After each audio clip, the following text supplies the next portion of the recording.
Come see your kids. Alright, finally I can see him. Oh my god, don't tell me you. Chen Molly, you stop right there. You tell me, whose child is this? Why does he look just like that baby elephant? Honey, let's talk nicely. I really don't know what's going on. As you can see, that baby just now was me. My parents were the undisputed campus belle and heartthrob in college. Logically, their son should have been handsome and charming. But instead, I'm 2 meters tall, look extremely fierce, and don't seem like a good person at all. All of this is because I activated a Hunk System. As long as I complete system tasks, I get corresponding rewards. Rewards are coming. This is great. At first I was happy, but soon I got depressed, because every reward from the system just enhances my muscles. So although I only look slightly big, my muscle density is already terrifying. Impossible, right? So much. Kisses. When it comes to fighting, I don't even need to throw a punch. Just smashing my fist into the wall beside me scares everyone away. But the downside is, I have no friends. That guy is so scary. Let's go the other way. Don't go near him. As for dating, that's even more impossible. Girls avoid me like I'm a demon. Right now, I'm on my way to register for university. Even though the subway car is packed, only my section has few people, and that's all because I'm standing here. No one dares to come near. I'm 2 meters tall, my muscles are about to burst out of my extra-large shirt, and my biceps and forearms are thicker than a woman's waist. Add to that my fairly friendly-looking face, and anyone who gets close to me trembles from just one gentle look from me. But actually, I just turned 18. Inside, I'm still just a little boy. At that moment, in the car I'm in, a cute little girl stares at me for a few seconds, and her mother quickly pulls her behind her back. Oh my, you little treasure, you really dare to look? Aren't you afraid that uncle will grab you and eat you up? I hear this and force a bitter smile. I'm a little helpless inside, but I don't say anything. I've heard this kind of thing so many times, my ears are about to grow calluses. Who's to blame for me not looking like a good person? Just then my phone beeps. I open it and see a message from an online friend, labeled Sissy Boy. Tough guy. What time are you getting to university? I'm on subway line 2. 5 more stops to school. What? Line 2? 5 more stops? This friend called Sissy Boy is someone I met while gaming years ago. We're both terrible at the game, but neither of us would admit it. After several solo matches with no clear winner, we became online friends. So they count as my only close friend of the past 5 years. But we've never met in person, not even exchanged photos. I just figured since we're both guys, getting along in conversation is enough. The reason I gave them this nickname is because I think they talk too effeminately. Just as I'm about to ask why they sound so surprised, the system notification rings in my head. Host, please note, in car 3, a young girl is about to be secretly filmed by a repeat pervert. Please go stop it. Reward, 10,000 Longwo coins. I get so excited that I shed tough guy tears. 10 years, 10 whole years. The system has finally given a cash reward instead of giving me more chicken meat. Then I excitedly walk toward car 3. As I pass, the crowds of people around me automatically part, not daring to get close, instantly clearing a wide path for me. Meanwhile, in car 3, Chen Molly is looking at her phone, her face slightly red, her heart beating much faster. She didn't expect that tough guy would also be on this subway. What if they run into each other at the school gate? She's not ready to meet yet. Then Chen Molly thinks back over the past 5 years. Tough guy has always been there for her, even if only online, and has truly brought her a lot of help, especially during the most stressful period of high school. Without tough guy nagging and comforting and encouraging her, who knows if she would have gotten into Ningbei University. On second thought, tough guy is about to become her little junior, which makes Chen Molly very happy. So she sends a message on her phone. Little junior, hurry to school, your senior will protect you. But just as she finishes typing and is about to send it, she suddenly feels a very disgusting presence. She notices that a sleazy middle-aged man has been staring at her with an evil gaze from behind and to the side, constantly sweeping his eyes over her legs. Chen Molly thinks about just bearing with it, but the creep's phone has been vaguely aimed at her legs. Her intuition tells her he's definitely taking secret photos, and the angle is way too much. However, Chen Molly has never encountered a situation like this before. She doesn't know how to face this kind of scumbag. The creep next to her notices that he might have been discovered, but instead of panicking at all, the corner of his mouth curls into a smirk, and he moves even closer to Chen Molly. Just as he's about to aim his phone's camera at an even more private area, a deep voice slowly sounds from behind him. "Pervert, you've lived this long. Have you lived like an animal?" The creep's face changes instantly.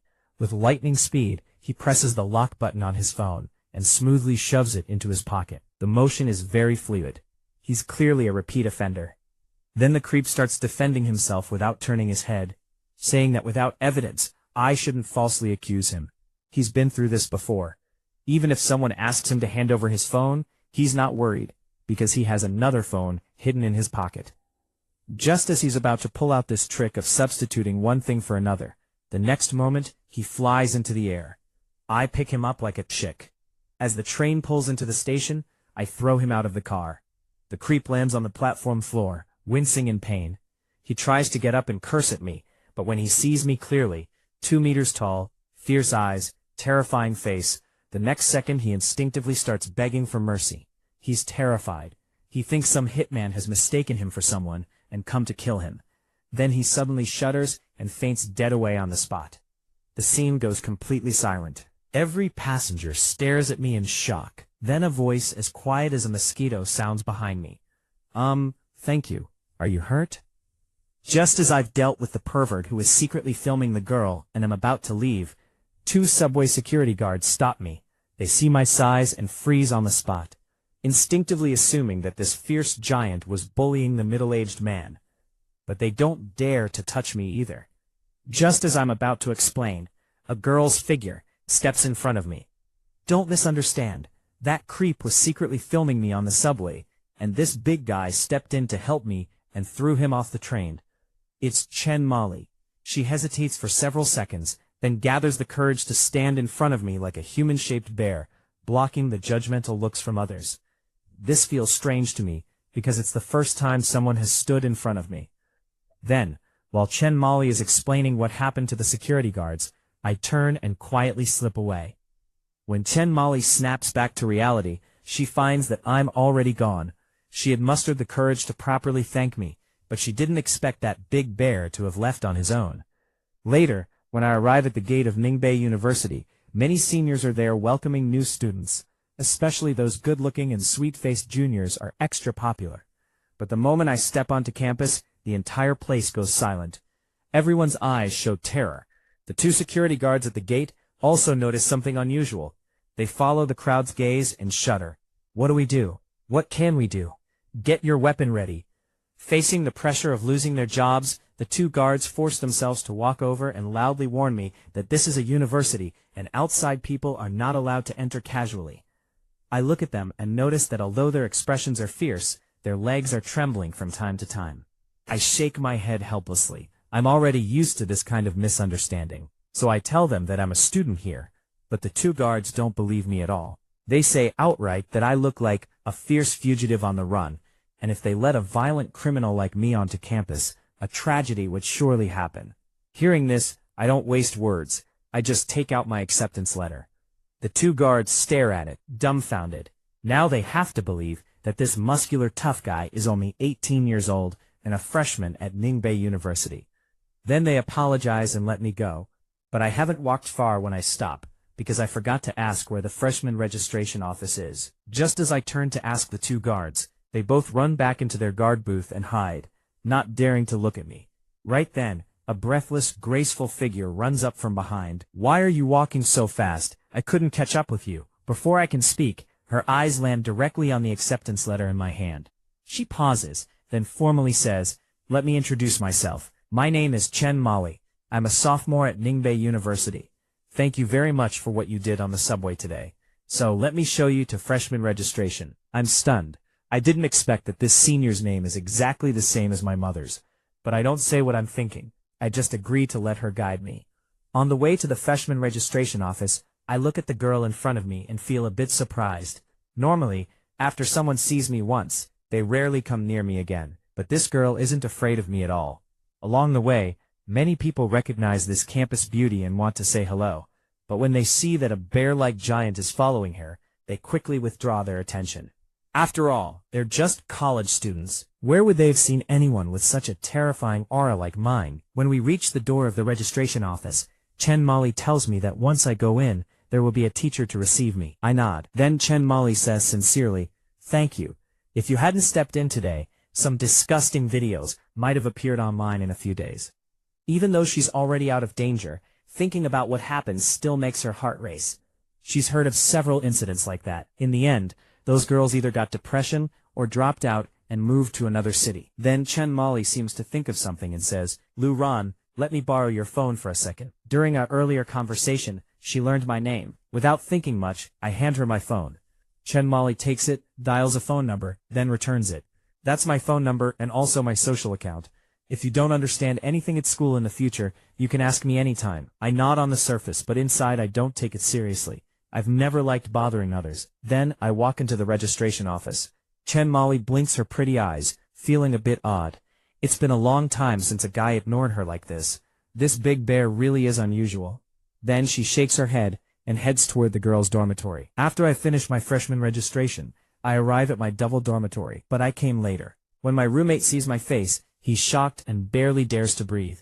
Just then the phone in my pocket rings. "Tough guy, is it true that big, tall, muscular guys aren't interested in women?" Upon seeing this, I immediately reply, "If muscular guys don't like women, do they like men?" Inside the girls' dorm, Chen Molly sits in a chair, comfortably playing with her phone. Seeing my reply, she rolls her eyes. This guy definitely answered on purpose. That's not what I meant. If you were standing in front of me, I'd definitely punch you to let off steam. You really don't need to mention it. Even if I let you use both hands, you couldn't beat me. I'm screenshotting that. By the way, it's your first day on campus. How do you like Ningbei University? Not bad. And there's something you probably wouldn't guess. I ran into the campus beauty of Ningbei University. Not only did she show me around and introduce the university, but she also gave me her phone number. In an instant, with a clattering sound, Chen Molly's phone falls to the floor like a free-falling object. She freezes as if time has stopped. She's completely incredulous. After a long while, she finally picks up her phone. Her heart is racing, her face flushed. She just said she met the campus beauty, who gave her a tour of the university and her phone number. That's exactly what she herself did, just now. Now in Chen Molly's mind, the big bear she met today and the tough guy online friend she's had good feelings for over 5 years gradually overlap. Holy crap, that's way too much of a coincidence. The usually refined Chen Molly can't help but curse.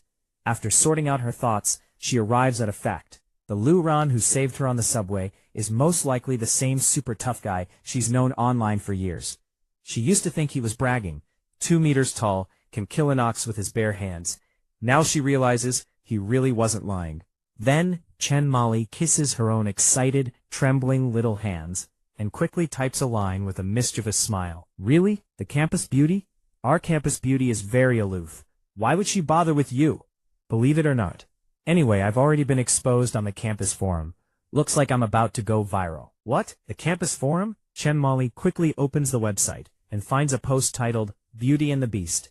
Its popularity is already #1. Chen Molly looks at the photo and can't help but smile at the corner of her lips. Tough guy's goofy expression is so cute. This picture actually turned out pretty well. So tough guy, aside from being fierce, is actually kind of handsome. Right then, my message arrives again. "So, I didn't lie to you, did I? Were you scared by my physique?" You're overthinking it. How could that scare me? If we ever meet in person, I guarantee I won't be the one who's scared. But after sending the message, a minute passes with no reply from the other side. Just as Chen Molly is wondering if she should send another, a message arrives. It feels really nice not being disliked. "Sissy Boy, you're a friend I'll keep. If you ever run into any trouble, just tell me. I guarantee no one can bully you." Chen Molly is a bit surprised by this message. Online, the impression I gave her was of an optimistic and cheerful big boy, knowledgeable, well-traveled, and always able to think for others. But now she feels like I hardly have any friends at all, doing everything alone. Maybe my tough guy physique is just too intimidating. Then she curiously asks a question. "Hey, tough guy, is the campus beauty pretty? Is she your type?" After sending that message, Chen Molly's face suddenly turns red. When she hears the message notification, she doesn't check it immediately. Instead, she takes a deep breath, steels herself, and then reads it. That campus beauty? Skinny arms and legs too thin. Only her face is worth looking at. How infuriating. Lu Ran, you big bear, you big blind man, what do you mean only her face is worth looking at? I have a perfect height of 1.78 meters and weight of 48 kilograms. I have this tiny waist these long legs, clearly goddess level. Then she thinks of something and looks down at herself. These aren't small either, so it must be that big bear who's blind. Just as Chen Molly is fuming, I send another message. For goddesses, slightly chubby is YYDS. Enough chat. My roommate invited me to game together, and tonight, I'm going to eat barbecue at the school gate. Chen Molly sees this and is so angry she wants to bite someone, but she has no way to retaliate, since she hasn't confessed her identity yet. Just then, Chen Molly's roommate happens to return. Oh my, campus beauty, what's wrong? You look kind of out of it. I'm fine, don't worry. Hey, why did you help that guy find his way at noon? I really admire your courage. If it were me, I wouldn't dare get close to him. But Chen Molly seems to remember something I said, and her eyes suddenly light up. Good girlfriend, are you free tonight to go eat with me? Huh? Then at night, you take your roommate to eat barbecue. On the way, you become the coolest person on the street, turning heads the whole way. But those turned heads are all because of your looks. Most of what's in people's eyes is fear. When you arrive at the barbecue restaurant, you're dumbfounded, because there's already a line outside. K-Hao says glumly, I underestimated it. This barbecue place is way too popular. We should have come out earlier. Maybe we should try somewhere else. Hearing us, a senior queuing in front comes over to advise us, saying that we too look like freshmen, that this barbecue place is the best around, and that at this hour we'd better find somewhere else. But he stops mid-sentence and suddenly bolts away. It's because after getting a clear look at my face, he associates it with something bad. Because of this commotion, the people ahead turn around to look, and then also quickly run off, leaving behind a stunned roommate and a speechless me. Then, after we find a place to sit, a figure walks over. Hi there. Could my roommate and I join your table? There are no seats left. K-Hao looks and is shocked. It's the campus beauty, Chen Molly. She actually dares to ask to share a table with us? Hasn't she seen the human-shaped beast sitting here? Seeing that we don't respond, Chen Molly speaks again. Junior Liu, hello again. We meet again. Before I can agree, she unceremoniously sits down with her roommate, but from her roommate's expression, it's clear she's not happy about it at all. Seeing that we two dumbstruck guys aren't speaking, Chen Molly asks, what's wrong? Are we not welcome? Welcome, of course we welcome. It's our honor to eat with beautiful seniors. And so, you have your first group meal at university. Although the atmosphere starts off a bit strange, only Chen Molly occasionally tries to start a conversation with you. Later, perhaps the seniors discover that you're not as scary as you look, and everyone starts chatting happily. After a while, Chen Molly suddenly asks, what kind of girls do you guys like? Can you tell us? Hearing this, K-Hao immediately says that girls like the two seniors are the ideal type in guys' hearts. If he could find a girlfriend like them during college, his ancestors' graves would smoke with good fortune. Then Chen Molly turns to me and asks, Junior Liu, what about you? At that moment, I have a skewer of meat in my left hand and another in my right, constantly devouring. Hearing this question, I pause for 2 seconds. Why are they asking me? With my fierce and evil appearance, it'd be good enough if girls aren't scared of me. So I give a perfunctory answer, same as him. Then I continue eating. The others don't find anything special about my answer, but Chen Molly secretly glares at me. Unfortunately, I'm too busy eating with my head down to notice. Just then, the system task voice rings in my head. System detects a new task. Reform and start anew. Host, please bring the troublemaking street youths under your command and arrange a job opportunity for them. After completion, host will receive 300,000 commercial startup funds. Hearing this, I quickly look around, but don't see anything. Everyone here came to eat barbecue. What's street youths? But at that moment, a customer points at the restaurant entrance and says, look outside. Something seems to have happened. I saw the owner run out. So I tell the others to go ahead and eat, that I'll step out for a bit. Then I head outside. At the barbecue restaurant's entrance, 3 clearly ill-intentioned street youths are causing trouble. The leader, who calls himself Brother Yu, smirks and says that last time he ate at this restaurant, he found 2 cockroaches in his food and demands compensation. The barbecue owner is very helpless. He can clearly see that the guy is extorting him. If it were anyone else, he would just call the police. But this Brother Yu seems to have some connections. Last time the police came, nothing came of it. Reporting again probably wouldn't help, and might even make these people worse. So he can only accept his bad luck. Don't worry. Around here my words carry some weight in the streets. I guarantee that from now on no one will dare. But before Brother Yu can finish, A massive figure slowly walks toward him. Brother Yu sees my figure and is completely terrified. This aura? Is he serious? You said you found 2 cockroaches in their food. Are you sure? Brother Yu's eyes dart around. He doesn't dare answer, but I just snort coldly, forcing him to tell the truth. I was wrong, big brother. I admit, we put the cockroaches there ourselves. Big brother, please don't kill me. This big guy, he's telling the truth. We were just confused for a moment. We'll find a way to pay the money back right now. We won't dare do it again. If I went back, I might disturb them. Anyway, I'm fine alone. I'm used to it.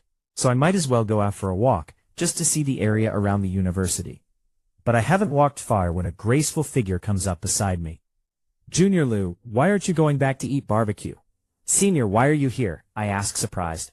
I just saw that the skewers were brought out, so I came to call you, Chen Molly casually lies. Hearing this, I reply, I suddenly don't feel like eating barbecue. I want some noodles. You go back. Don't worry about me. I don't explain further. But Chen Molly changes the subject. Great. I want some too. Let's go.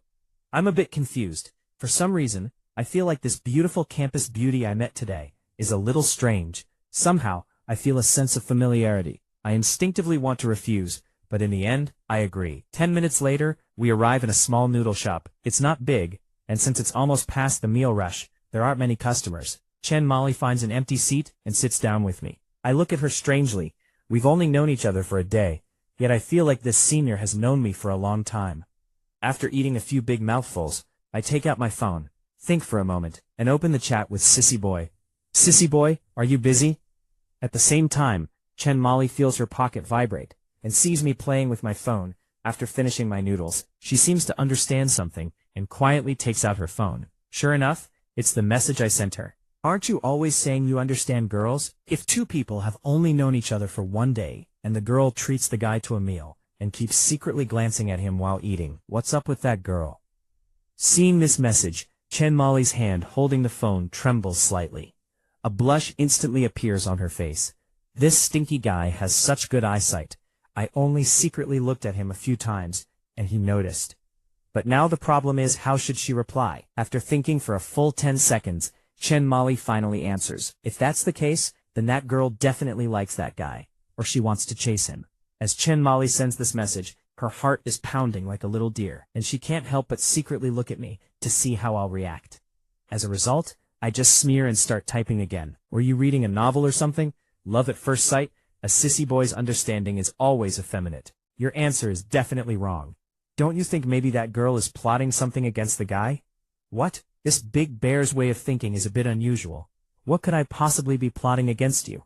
Plotting against your fierce looks? Or plotting against your bear-like size? I'm so done. If she didn't have to keep her identity hidden right now, she'd really like to give me a few little punches. Chen Molly types angrily. I'm a relationship expert. Anyway, I've given you the correct answer, believe it or not. With you as a relationship expert, then I could be a love doctor. Chen Molly sees my reply and grinds her teeth in frustration. 20 minutes later, we finally come out of the noodle shop. Chen Molly walks ahead with her head down, quickly heading toward the school. I calmly follow half a meter behind her. There's no communication at all, just the sound of our footsteps. By now, Chen Molly is about to die of anger. 1 month. No. Half a month. Forget it, 1 week. She won't talk to this big bear for 1 week, neither in real life nor online. Chen Molly falls into a daze of random thoughts, but I, behind her, have already moved on from what just happened. Right now, I'm planning my 4 years of university life. With the system and this great physique, I'll definitely make these 4 years fulfilling and comfortable. Perhaps as if answering my call, the next moment, the system notification sounds again. Task refresh. Lend a helping hand. In a residential area 300 meters ahead, a child is about to fall from the 6th floor. Host, please do your best to rescue. Reward, 10 bitcoins. Seeing the task content, I can't help but pout. What the heck is a bitcoin? But before I can figure it out, I hear several voices in the distance. Help! Save the child! Oh my god, please save that child! I look up and see an apartment building not far away. A little boy is standing on the outdoor air conditioner unit on the 6th floor. It's easy to guess that he was playing by the window and accidentally fell out. Chen Molly, standing beside me, sees this, and her face is full of worry. Just as she's about to ask me what we should do, she realizes that I've already rushed quickly toward that building. The people below the building see me running toward them and are all startled. My fierce, strong physique makes them feel the earth trembling as I run. When I reach the building, I push off hard with my right foot and launch myself into the air. Then I spread my arms and grab onto the edge of a third-floor balcony. The onlookers are dumbfounded. An unbelievable thought appears in their minds. That's too strong. Oh my God, with this physique and explosive power, he's definitely not ordinary. Everyone is utterly shocked. Among them, the most shocked is Chen Molly. Is this really the super tough guy who chats with her every day? In the past, tough guy often said he had to go save people, and then went offline. Could it be that everything he said was true? Then Chen Molly suddenly shouts loudly, telling me to be careful, that she'll wait for me below. But after shouting, she knows that I can't actually hear her. Meanwhile, I explosively push with my arms again, leaping up once more, and grab onto a handhold next to the 6th-floor air conditioner unit. Once I stabilize myself, I reach out and pull the little boy over, holding him against my body. Cheers and applause erupt from below. But before the crowd can finish praising me, several screams come from the crowd.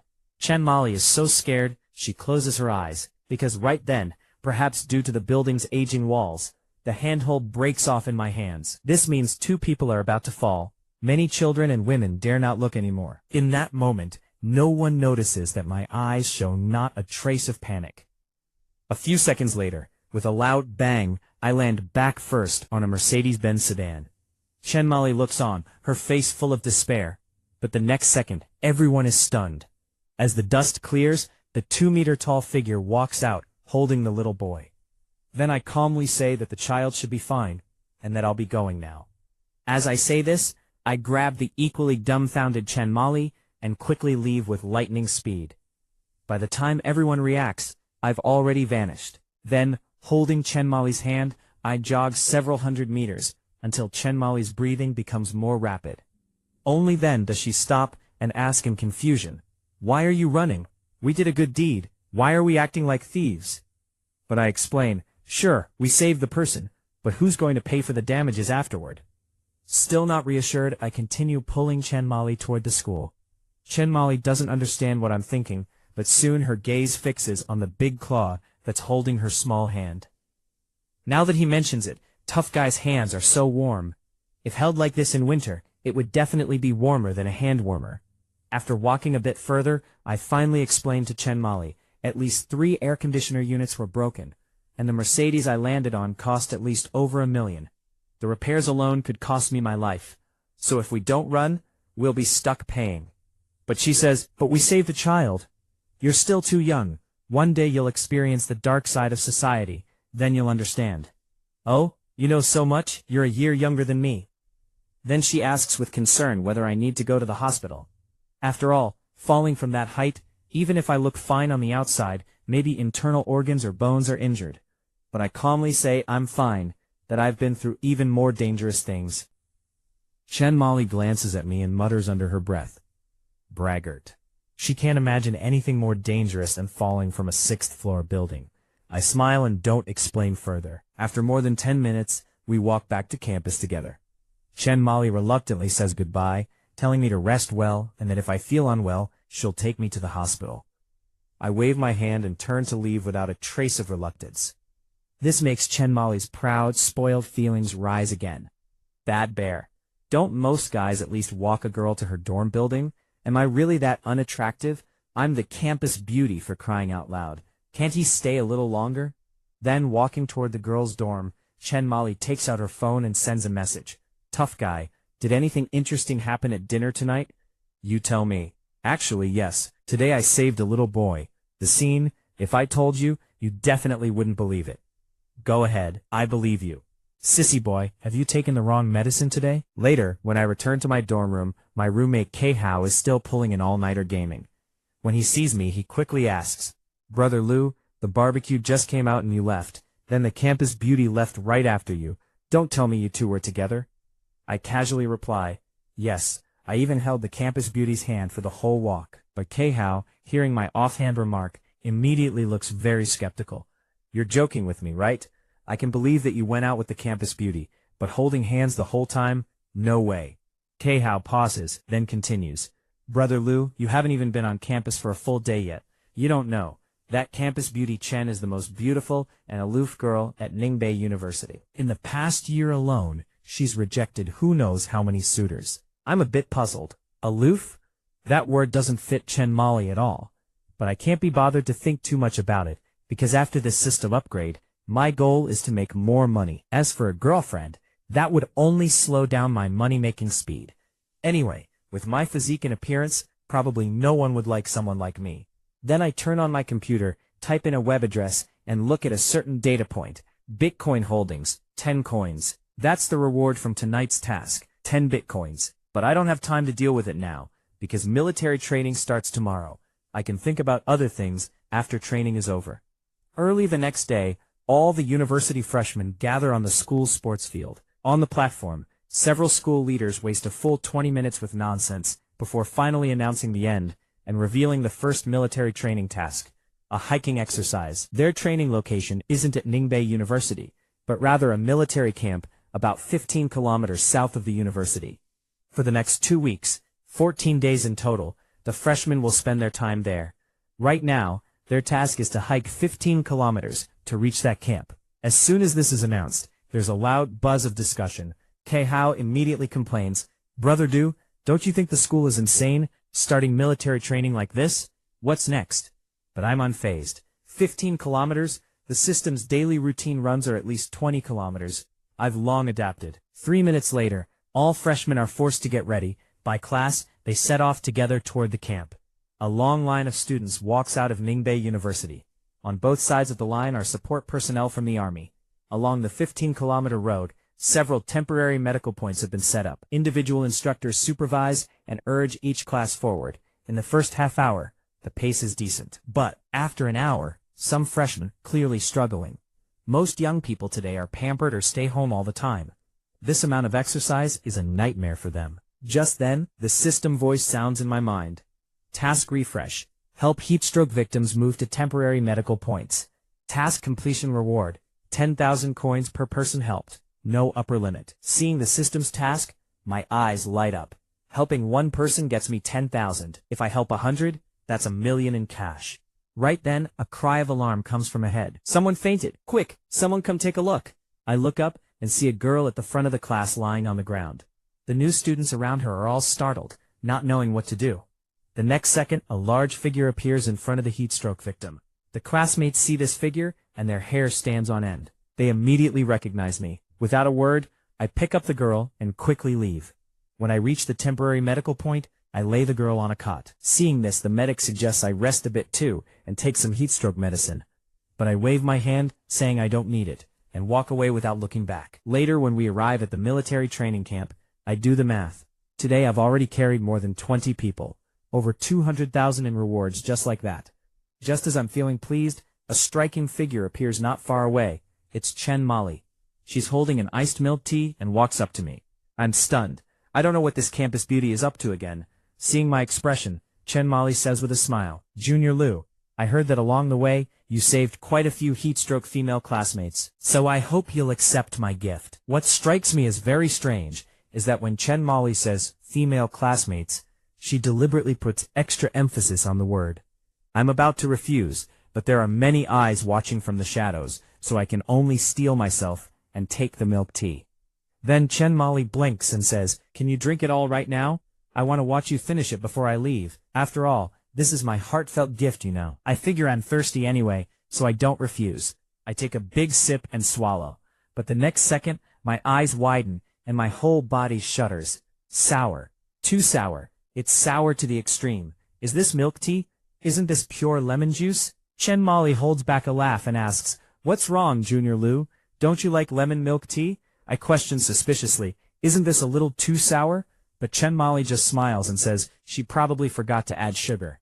Then she says she has things to do, turns around and leaves, leaving me standing there dumbfounded. That night, back in the tent to rest, I open my phone and quickly discover that today's events, me saving people and being given milk tea, are trending again. Then a message from Sissy Boy arrives. "Tough guy, you're amazing. I saw your glorious deeds on the front page. I heard the campus beauty brought you milk tea, and it didn't taste very good? Whoa, you're really well informed. Don't even mention it. That girl almost killed me with sourness. That wasn't milk tea. it was super concentrated lemon juice. Just thinking about it makes my tongue tremble. Sissy Boy, let me tell you, I think the campus beauty is targeting me. Seeing the string of messages I sent, Chen Molly bursts out laughing. Then she replies with 2 words. Serves you right. Seeing her reply, I feel even more confused. The next day, the group arrives at an opera house and holds a welcome party. Many juniors go up to show off their talents. Chen Molly, as the campus beauty, naturally doesn't miss it. When she comes on stage, the boys below erupt in cheers, eagerly anticipating her performance. But I suddenly notice a faint, barely detectable smirk at the corner of Chen Molly's mouth. Then she pauses and suddenly says, "Next, I would like to invite a classmate from the audience to come up and perform with me. I'll play, and they'll sing. Does anyone want to come up?" Many boys in the audience raise their hands, eager to perform on stage with the campus beauty. Looking at all the enthusiastic responses, Chen Molly's gaze eventually settles on one spot. Then she looked toward me and said slowly, "That tallest, strongest junior over there, would you come up and perform with me?" I was stunned. Turned to me, shy. I wanted to refuse. But then the system suddenly spoke. Yazoo reward task released. Host must sing a song that shocks 80% of the live audience. Reward, 7 days of stock trend intelligence. Hearing that, I suddenly felt that my savings might finally come in handy. Then, under everyone's shocked gazes, I walked onto the stage. I told Chen Molly she just needed to play the violin to accompany me. I'd handle the rest. Chen Molly looked surprised, but before she could ask, I sat at the piano. Then a beautiful melody slowly filled the air.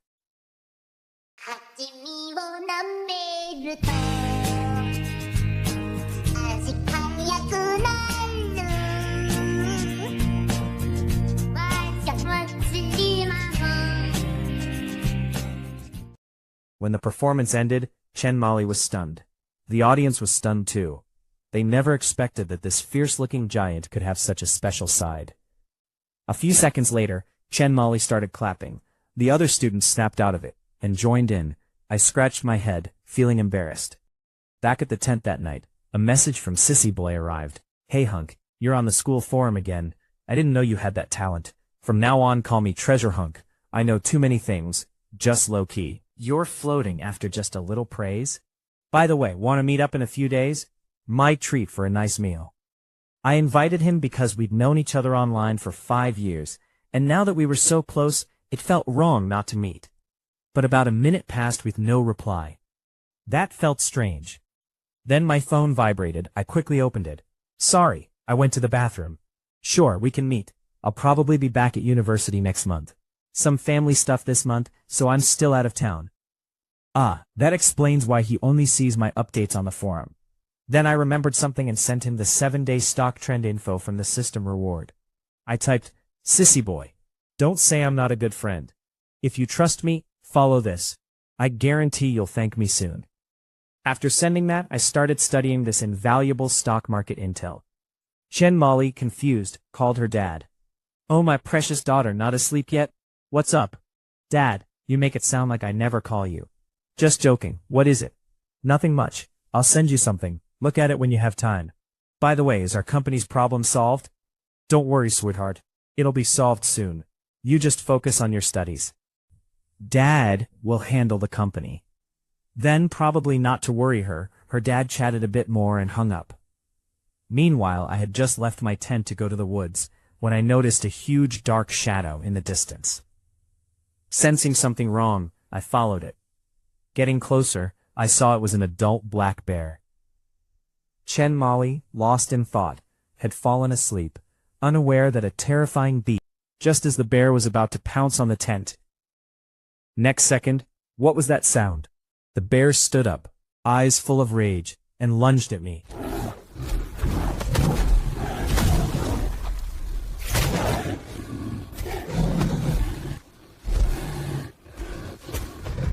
"You want another?" After I said that, the bear's eyes filled with fear. It quickly got up and ran away. Frantically, I didn't chase it. I turned and went back to sleep. But I didn't know that Chen Molly had seen everything from the shadows. She had woken up, left her tent, followed the noise, and saw a humanoid bear toss an adult black bear like a chick. After I left, She was too stunned to move. Back in her tent, she took out her phone and typed, "Hunk, thank you." I thought she had discovered how valuable the stock forecast was. Satisfied, I went to sleep. Next morning at 6:30, the freshmen were woken up for 40 minutes of morning run.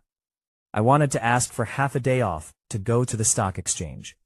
But when we returned to camp, we saw a uniformed police officer. Some freshmen whispered, "Whoa, did someone do something wrong?" Probably some drill activity. Yeah, scared me. They didn't think much of it, but I felt a sharp gaze lock onto me. Then the drill instructor asked me to come over. When I stood before the officer, he looked me up and down, his expression tight, full of amazement. Seeing me up close versus from afar were completely different. He coughed and asked me to come with him. I already guessed why. Sure enough, by the police car, I asked, "You're here because of the Kangping residential area incident 3 nights ago, right?" The officer was surprised. "How did you know?" I smiled and didn't answer. I'd been through this too many times. He showed me a video on his phone. Me jumping up to the 6th floor to save a trapped boy, then landing on a Mercedes-Benz. I admitted it and asked how much I needed to pay, assuming the car owner had filed a complaint. But the officer smiled. "Pay? We're not here for that." I was confused. The Mercedes owner wasn't pursuing it? He explained, "What's to pursue? You saved his son. Fixing the car is nothing. People who can afford that car don't care." He brought a huge thank you banner to the station the next morning, asking us to find you so he could thank you in person. I was stunned. So the boy I saved and the car I damaged belonged to the same family. I told the officer I was too shy for in-person thanks. If convenient, just drop me off at Spring Road Stock Exchange. He agreed. But soon after getting in the car, a familiar sound. Task refreshed. Brave capture. Capture suspect ponytail hat within 1 hour. Reward: 1 Mercedes-Benz G800 off-road vehicle. I was speechless. How was I supposed to find someone I didn't know? So I asked Officer Fang if he'd heard of the guy. "You mean the A-level wanted criminal, Ponytail Mao. That guy is extremely vicious and cunning. We've surrounded him 3 times and he escaped each time." Hearing the reward, I perked up. I logged into the National Police website and found his info. Ponytail Mao, 43, cruel, has committed 2 crimes while on the run, leaving no survivors. I memorized his details and thought, the task triggered when I said I was going to Spring Road Station. That means he's probably nearby. I urged the officer to drive faster. When we arrived, I asked him to drive around the area a couple more times. Confused, he did. I thanked him. He felt relieved, as if my intimidating aura had faded. We drove around several times, but I saw nothing unusual. With only 15 minutes left, I was losing hope. Then I locked eyes on someone. He looked normal, but when he saw the police car, I noticed all his muscles tense up. I lowered the window and began the final test. A loud shout echoed down the street. Several passers-by turned to look at me. Only that middle-aged man was different. When he heard Ponytail Mao, he immediately turned and ran. I opened the car door and jumped out of the moving police car. The officer gasped, thinking I was crazy. But I did a simple roll, kicked off the ground, and stood up. Then I charged in one direction. Ponytail Mao ran far, glanced back, and felt suffocated. He'd never seen such a terrifying officer, and how could someone so big run so fast? He pushed an old woman off her electric scooter, stole it, and turned into a small alley, speeding away, cursing. Chunhua Road was flanked by commercial pedestrian streets, behind which were tangled residential alleys. Cars couldn't enter. He was sure that even if I ran fast, the complex terrain would stop me. But I stood under a residential building, pushed off the ground with both legs, and grabbed onto a 4th-floor security window grill. Then I swung myself onto the rooftop of the building across. Ponytail Mao weaved through the narrow alleys, not worried about getting lost. If he could confuse himself, the police would be even more lost. After several turns, he threw the scooter aside and prepared to leave. Then he heard a loud crash behind him, something heavy falling from above. He cursed but kept walking. 2 steps later, his hair stood on end. He felt like a wild animal was watching him. He turned and saw me walking slowly toward him. "You're alone?" he asked. I stopped and nodded silently. His eyes flashed. Hidden behind his back, he pulled out a knife and charged. But when he swung, I grabbed his wrist. No matter how he struggled, he couldn't move. Panic filled his face. Before he could speak, I slapped him. He fell unconscious. I muttered that he was weak for a criminal. Then the system chimed. "Task complete. Mercedes salesperson will contact you soon."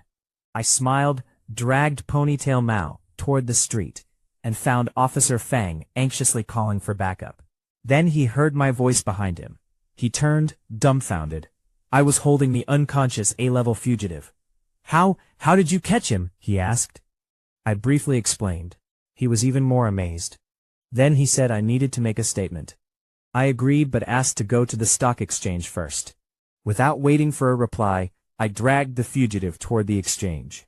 Back at school, Chen Molly was checking her phone, feeling down. She hadn't heard from me in a while. Then her roommate at the computer exclaimed, "Big news, big news."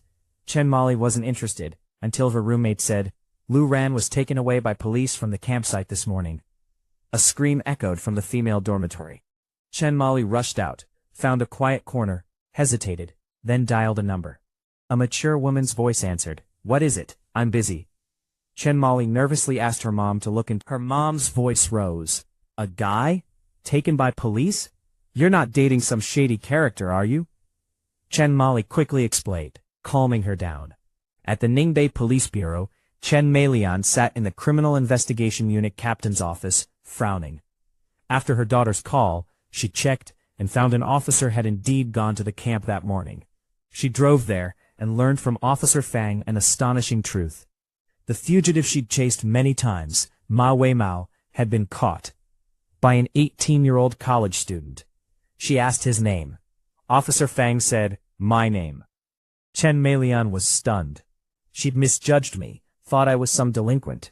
Just then I finished my statement and walked out, meeting her gaze. She looked me up and down, blinking curiously. First impression, huge, like a bear. Second, could this really be her daughter's friend? This big guy might have trouble finding a wife. I left the station, took a taxi to pick up my car, and checked my phone. Sissy Boy had sent a flood of messages. "Hunk, the forum says you were taken by police. What happened? You okay?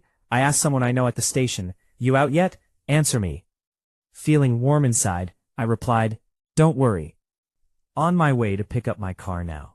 At the Mercedes dealership, as I was about to walk in, I sensed a pair of hands quickly approaching from behind. Guess who? It's her. "Senior, why are you attacking me?" "Attacking? I just wanted to cover your eyes and have you guess." "Who knew you'd react so strongly?" I complained that she was like a little kid. But then Chen Molly suddenly burst into tears. 2 streams of tears fell like rain. Passers-by stared. That guy made such a pretty girl cry, how awful. But when they saw my face, they quickly looked away and left. I comforted her and asked if she needed to go to the hospital. She shook her head. "Just don't cry, and I'll do anything. Then elope with me." Chen Molly felt complex and Wei-Chu. The crying released years of pressure. Everyone envied her. Her dad a company CEO, her mom a martial arts expert, herself pretty and smart. But she wasn't happy. Her parents arranged everything, hobbies, schedule, even friends. That noon, her mom came to school and lectured her for an hour about not hanging out with shady guys. She didn't dare talk back, but after her mom left, she got angry. Just because he looks fierce? Why should I stay away from him? She acted on impulse and came to find me. Now hearing her say elope, I was stunned. I thought she'd lost her mind and offered to take her to the hospital. Then the system chimed. Take Chen Molly to avoid police and others. The longer you last, the bigger the reward. Max 10 days. Day 1 reward, 1 million. My eyes lit up. I immediately agreed to her unreasonable request. She couldn't believe it. I didn't even ask why. Lu Ran, aren't you going to ask why I ran away? I went along with it. Tell me your story. She huffed. Clearly I wasn't interested. But she explained anyway. I had a fight with my family. I've taken a few days off school and left a message at home. Oh, I let her follow me to pick up the car. Soon my new car was ready, plates and all. Riding in the spacious Mercedes SUV felt great. Chen Molly was surprised. She didn't know the model, but her family had a Mercedes SG. She asked how much it cost. I casually said, maybe a few $100,000. Her family's Mercedes cost over $1 million. This one was clearly more expensive. Then her stomach growled. I asked if she was hungry. She softly said yes, but inside she was roaring. Of course I'm hungry. I didn't eat breakfast because you were taken away, and at lunch, my mom dragged me out. We stopped by a roadside diner. While crossing the street, I felt something soft and cool in my hand. I looked down. Chen Molly was holding my hand. I have a fear of crossing streets. If I don't hold someone's hand, I can't cross. I was speechless. I'd heard of claustrophobia, but not that. But whatever. I'm a guy. I'm not losing anything. I even squeezed her hand a little. It was really soft. Her eyes flickered. Inside she thought, don't go too far, bear. But she felt her unease disappear the moment she held my hand. And maybe the fear was real. Who knows? We ate at a small restaurant. Starving, she devoured the food without caring about her image. I looked at her strangely. Never seen a pretty girl eat? After the meal, I went to pay. 270 yuan. But my phone said insufficient balance. I'd put all my money into stocks, leaving only a little for living expenses, which I'd used for car plates and gas. Chen Molly came to the counter.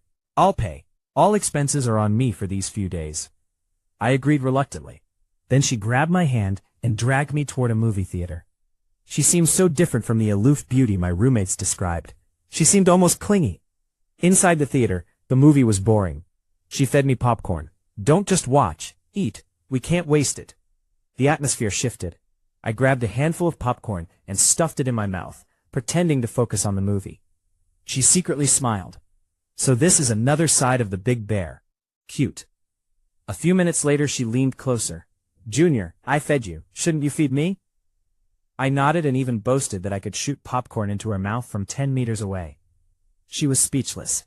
Later in the movie she leaned in again, this time seriously. She had decided to reveal her identity. She softly said my name. No response. She looked closer. I was asleep. After the movie she smiled, glanced at her phone, and said, maybe we should find a place to rest. I agreed, 1 room each. But she said she forgot her ID. I was skeptical. Without IDs, hotels are strict. 1 person, 1 ID. After 4 tries, we found one that allowed double occupancy. At the front desk, twin beds or 1 big bed. I asked if we could get another room. The clerk said 1 ID for 2 people was already pushing it. Chen Molly tugged me and said twin beds would be fine. In the elevator, I asked why she trusted me so much. Didn't she worry I might do something? She smiled slyly. I trust you. In the room she locked the door and turned off all the lights. I panicked. Whoa, what's she doing? Is she coming on to me? That's too fast. Lu Ran, she said calmly, turn on your phone camera. We're checking for hidden cameras. If you see red dots, that's a signal source. She started scanning. I was impressed. Do you come to places like this often? What are you thinking? No, it's common sense. I felt stupid. Then she looked at me meaningfully and said she was going to shower, warning me not to peek. I sat on the bed, not daring to move. Soon I heard water running, and the room felt warmer. I was confused. She acted innocent but kept teasing me. I needed advice. I messaged Sissy Boy. Reply fast. Waiting online. What I didn't notice, the shower stopped. A few seconds later he replied, I'm here, cooking, so might be slow. Go ahead. Would you believe I'm in a hotel room with a beautiful woman? You? I never thought you were that kind of person. Be serious. She's showering now. What if she comes out and jumps me? Should I knock her out and wake her tomorrow? Several minutes later he replied, don't you dare. Why would she do that? She probably had a fight with her family. Don't take advantage. Really? Why would she like me? Because I helped her on the subway? Then, the bathroom door opened. A long-legged figure in a bathrobe walked out. I looked away and asked why she didn't get dressed. She flicked her wet hair. Do I look good? No different. How about now? I glanced over. She pulled off the robe. The air went silent. Then she laughed like a bell. She was wearing shorts underneath. The robe made it look like nothing. You're like a child. Really, but someone looks disappointed. You're seeing things. I went into the bathroom. She collapsed on the bed, face red, lost in thought. Inside, I turned the shower to cold and stood there for 30 minutes. When I came out, she was already in bed. I felt relieved. She had some restraint. She teased, "I thought guys showered fast. Why so slow? Were you doing something in there?" I ignored her and got into the other bed. But the sheets were warm and smelled nice. I looked at her. I tried both beds. This one felt better. I had no reply. I took out my phone to message Sissy Boy, but he had sent, "Done cooking, eating now, talk later." Great. Abandoned. I turned off the phone and tried to sleep. Then she whispered, "Luran, are you asleep?" "Yeah." "Luran, I'm a little scared sleeping alone. Maybe we could sleep together?" I didn't know how to respond. Then suddenly, loud footsteps in the hallway. Multiple knocks. "Police, open up. We received a report of illegal activity. Don't panic, just a routine check." We both stared in shock. I peeked through the curtain. 3 police cars downstairs. She had no ID, and I looked suspicious. I decided to grab her and jump out the window. Meanwhile, she was looking around. Bathroom? Closet? Under the table? I walked toward her seriously and said, "We were jumping." She panicked. Then suddenly, "Wait, I think I have a solution." Her eyes lit up. "Stay here, don't come out." She opened the door, left, and closed it behind her. I was confused. Meanwhile in the hallway, a young police officer saw Chen Molly come out and quickly stepped forward to question her. But Chen Molly spoke first. "I didn't bring my ID, but your Captain Feng can vouch for my identity." Chen Molly pointed to an officer not far away, who clearly looked like the captain. The young officer was puzzled, but still turned to explain the situation to his captain. Captain Feng listened impatiently and told him to just bring her in first. But when he turned and saw Chen Molly's face, he froze. "Lin Li, what are you doing here?" Chen Molly quickly walked over, greeted him politely, and began to make up a story. "I came out to run some errands today, but it got too late, and I didn't want to bother the dorm mother, so I just found a random hotel to stay in." Captain Feng nodded, and kindly told her to be safe and to go back to the dorm next time. "I'll go back tomorrow morning. Uncle Feng, could you not tell my mom about this? If she finds out, I'll get scolded to death." Seeing Chen Molly's pitiful expression, Captain Feng could only agree helplessly. Then he nodded to her and turned to leave. Chen Molly walked back to the room door, but awkwardly realized she hadn't brought the room card. Now she was completely stuck. If she knocked, wouldn't that tell Uncle Feng she was sharing a room with someone? Just as Chen Molly was in a dilemma, a soft door opening sound came. The door slowly opened a crack. Then Chen Molly quickly slipped inside. But she didn't know that the young officer had just said to Captain Feng, "Captain, that door seemed to be opened from the inside by someone else. I think there's someone else in there. Should we?" Before he finished, Captain Feng interrupted him, told him not to say anything, and to pretend he hadn't seen it. Then he gave the young officer a "you're still too young" look. Inside the room, Chen Molly calmed down and praised, "Luran, thank goodness you opened the door in time, otherwise I would have been exposed. You know someone out there?" "We used to be neighbors in the same compound, very familiar with my parents. My mom and he work in the same bureau, and their relationship is even that of superior and subordinate." I nodded, didn't think much of it, then went back to bed to continue sleeping. 10 minutes later, after playing with her phone for a while and seeing that I wasn't talking anymore, Chen Molly couldn't help speaking up again. "Luran, shall we go to the amusement park tomorrow?" But no one answered after a long while. Chen Molly quietly turned her head and found that I had already fallen asleep.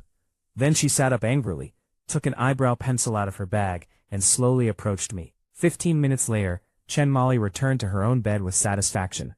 After playing with her phone a bit more, she fell deeply asleep. The next morning, I woke up promptly at 7. After doing 100 one-handed push-ups in the room, I stopped. At that moment a clapping sound came. Chen Molly had woken up at some point, and was sitting on the edge of the bed, clapping, smiling, and praising me for being so disciplined. While speaking, she kept staring at my face. Midway through, she started laughing, and the more she laughed, the more exaggerated it became, until she fell back on the bed in laughter. I glanced helplessly at this silly girl, then walked into the bathroom. Soon, helpless sighs came from the bathroom, and Chen Molly fell back on the bed laughing again. An hour later, I took Chen Molly to the amusement park. Although it was only 8 o'clock, many people had already arrived, mostly couples or families of 3. I already did my homework last night. Today, watch me seniors show you around the amusement park.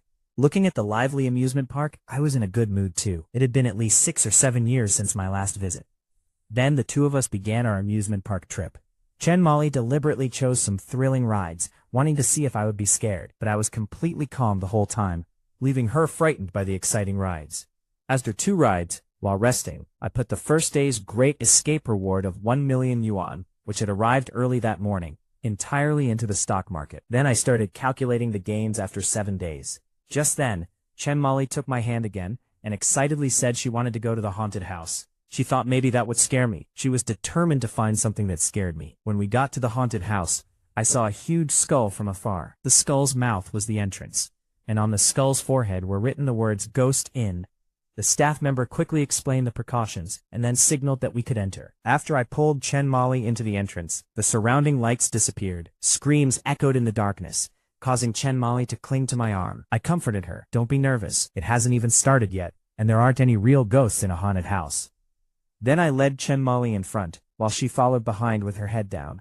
Just as we reached a corner, suddenly the plank of a coffin was pushed open, and a person wrapped entirely in bandages stood up. The next second, a rough scream echoed through the haunted house. It wasn't Chen Molly's, and it wasn't mine. It was the bandaged person who had suddenly stood up, because at that moment, a fist the size of a clay pot was only a few centimeters from her face. That almost caused a death. I glared at the bandaged person and complained, "Sorry, big brother, I was wrong. I'll go back right now." Then he quickly crawled back into the coffin and closed the lid. He was now both shocked and scared. As for Chen Molly, after being startled by the bandaged person, she clung to my back with her whole body and refused to let go. There was no choice. I had to carry her in a princess carry, otherwise we'd never get through the haunted house. 10 minutes later, I carried Chen Molly to the exit. I looked back at the haunted house. Overall, it was okay, but the horror level was still a bit weak. Then after Chen Molly got down from my arms, I noticed she had a playful smile, not scared at all. I asked in confusion, "Aren't you scared anymore?" "I was scared at first, but after you carried me, I slowly got used to it," Chen Molly said with a sly smile. I thought to myself, indeed, the more beautiful a woman is, the better she is at lying. Meanwhile, at the Ningbai Police Bureau, in office number 3, an officer burst in. "Captain G, those human traffickers have appeared. They're currently queuing at the entrance of Ningbai Amusement Park." Chen Malian's eyes lit up.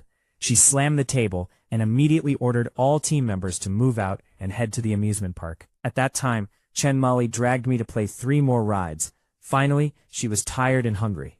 It was exactly 12:30 noon. When we arrived at the dining and rest area inside the amusement park, we found it was completely full. "Now there's not even a seat," Chen Molly grumbled.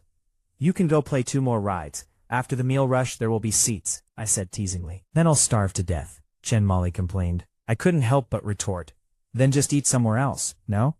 Chen Molly was stunned. "Why do we have to eat in the rest area? Why didn't I think of that?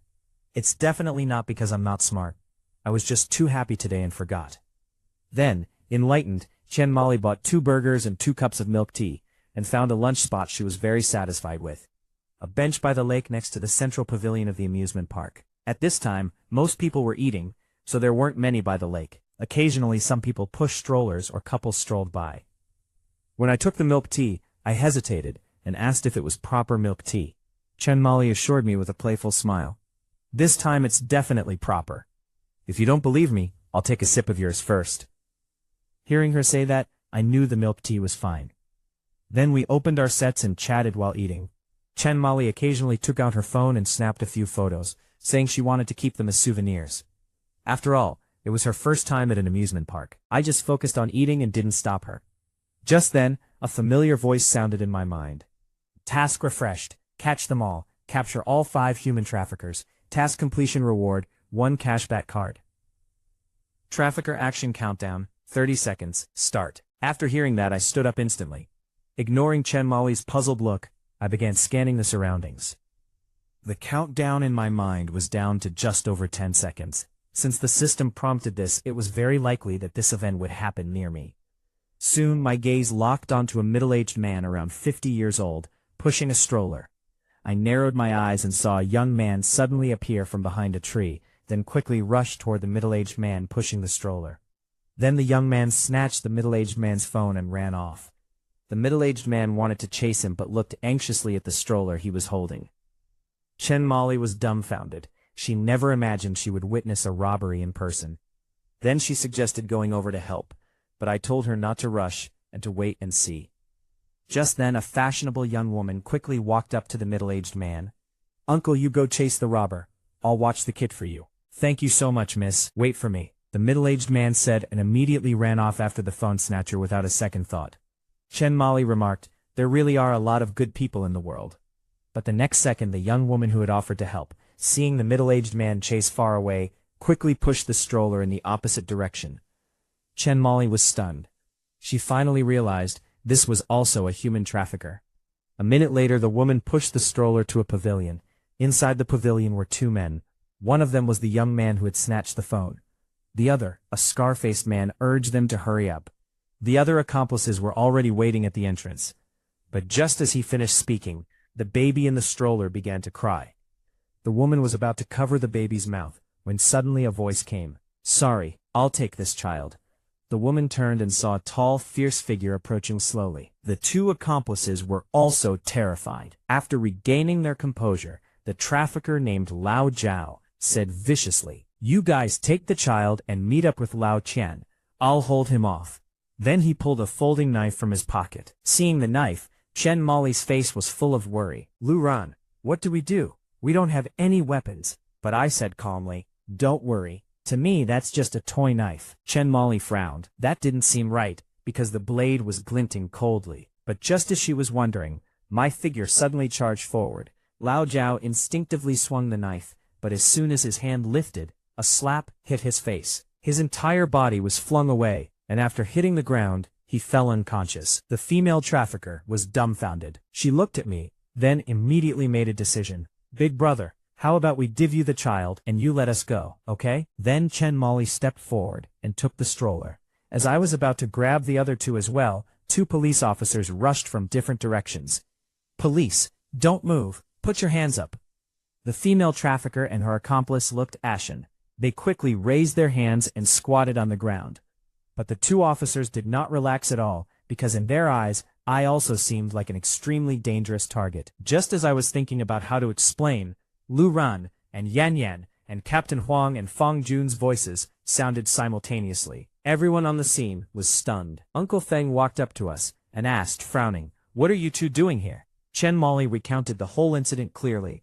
After listening, they understood. "This achievement has your share. But next time something like this happens, call the police first. Don't act on your own." "Uncle Feng, my mom isn't here, is she?" Chen Molly asked quietly. "She's here. Captain Chen is the overall commander. She's at the entrance." "I'm not looking for my mom." "Well, we'll be going now." Chen Molly handed the child to an officer, took my hand, and tried to slip away. I held her small hand, and we tacitly made a big detour, leaving the amusement park through another exit. Neither of us felt like continuing. I was worried about failing the Great Escape task, and Chen Molly was worried about being caught by her mom. Just as we reached the parking lot and were about to drive off, my phone rang. The caller ID showed Officer Chen. At that moment, Chen Molly stopped me. "Lu Ran, I need to confess something to you." I looked at this enchanting girl and wondered what scheme she was plotting now. Chen Molly looked at her phone, her eyes misty. "I'm really happy today. Truly happy. Lu Ran, I've discovered that you're full of bright spots. Especially your eyes." I frowned. "Eyes? Really? You're making this feel like a life and death farewell, even memorizing the lines." She leaned closer to me. "Lu Ran, actually my eyes are prettier than yours. What do you see in my eyes?" Those beautiful eyes looked deeply into mine. I slowly reached out, touched the corner of her eye, and pulled out a fallen eyelash. "Senior, you're so talented. Just an eyelash, and you created such an atmosphere." Chen Molly instantly became angry. Without hesitation, she bit my wrist. I yelped. I hadn't expected that after her scheme was exposed, she would lash out in embarrassment. She bit for several seconds before letting go, gave me a fierce glare, then snatched the phone, and answered. "Lu Ran," Officer Chen's angry voice sounded. Chen Molly said, It's me, Mom. I was dumbfounded. What, this girl calls Officer Chen Mom? In an instant the images of the two appeared in my mind. They actually did look quite alike. You little brat, you've only been in university for a few days and you're already skipping class? Is it because I criticized you yesterday? Mom, I'm in college now. I want to breathe some fresh air on my own. What do you know? Chen Molly directly cursed. Seeing the mother-daughter argument about to escalate, I was about to mediate when the other end of the line shouted again. Do you know what boys are really thinking when they get close to you? That Luran may seem decent on the surface, but he's still a man. You don't understand that men think with their lower halves. Several black lines appeared on my forehead. Auntie, if you say that, I can't help. Mom, I know. That's why I never thought about a purely platonic relationship. Luran, you take it. Chen Molly shoved the phone into my hand and climbed into the back seat, curling up in a corner. Hello, Officer Chen. Luran, right? Bring my daughter back and I won't pursue this. Otherwise, I approached Luran voluntarily and left with him willingly. All expenses were paid by me. No threats, no intimidation, fully conscious, and I have selfie evidence. From any legal standpoint, you can't charge him with anything. Chen Molly refuted logically. 2 seconds later, her mother spoke. Fine, you brat. You can run for 3 days, but don't let me catch you. Luran, before I catch you two, protect my daughter. Otherwise, you're finished. The call ended. It was silent for several seconds. Chen Molly slumped weakly in the back seat. Luran, do you think I'm a really bad person? Yes. She almost choked on her anger. Then I started the car, left the amusement park, and asked her if she wanted to continue the elopement. Yes. If I go back now, I'll definitely be grounded. So where to next? Chen Molly thought for a few seconds, her eyes lighting up. I want to go to Lingnan City. I was shocked. Seeing my reaction, Chen Molly quickly said in surprise, Luran, your home is in Lingnan? That's even better. You know the place well. My mom definitely won't find us. I glanced at the rearview mirror. I felt like this girl was hiding something from me, but I didn't plan to dig deeper. At that moment, I had already decided that as soon as the Great Escape task ended, I would throw her back immediately. 3.5 hours later, we entered Lingnan City. I turned off the navigation. Here, I was the human GPS. Then I woke Chen Molly. She stretched and asked what the plan was.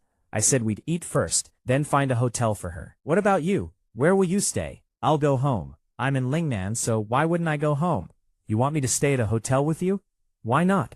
Aren't you worried I'll get kidnapped by bad guys in the middle of the night? I thought it over. It made sense. If Officer Chen really came and took her away, I'd fail the task. So I decided to book her into a hotel near my house. She could call me if anything happened. Chen Molly's eyes darted. Then she said, Luran, I feel like I can't get used to eating out. Yesterday I had a stomachache after eating out. Last time you said your cooking was especially good and that you'd cook for me someday. My face was full of question marks. When had I ever said I'd cook? But I knew this girl was hard to deal with, so I had to agree. Then she asked me to take her to a mall. When we arrived, we were empty-handed.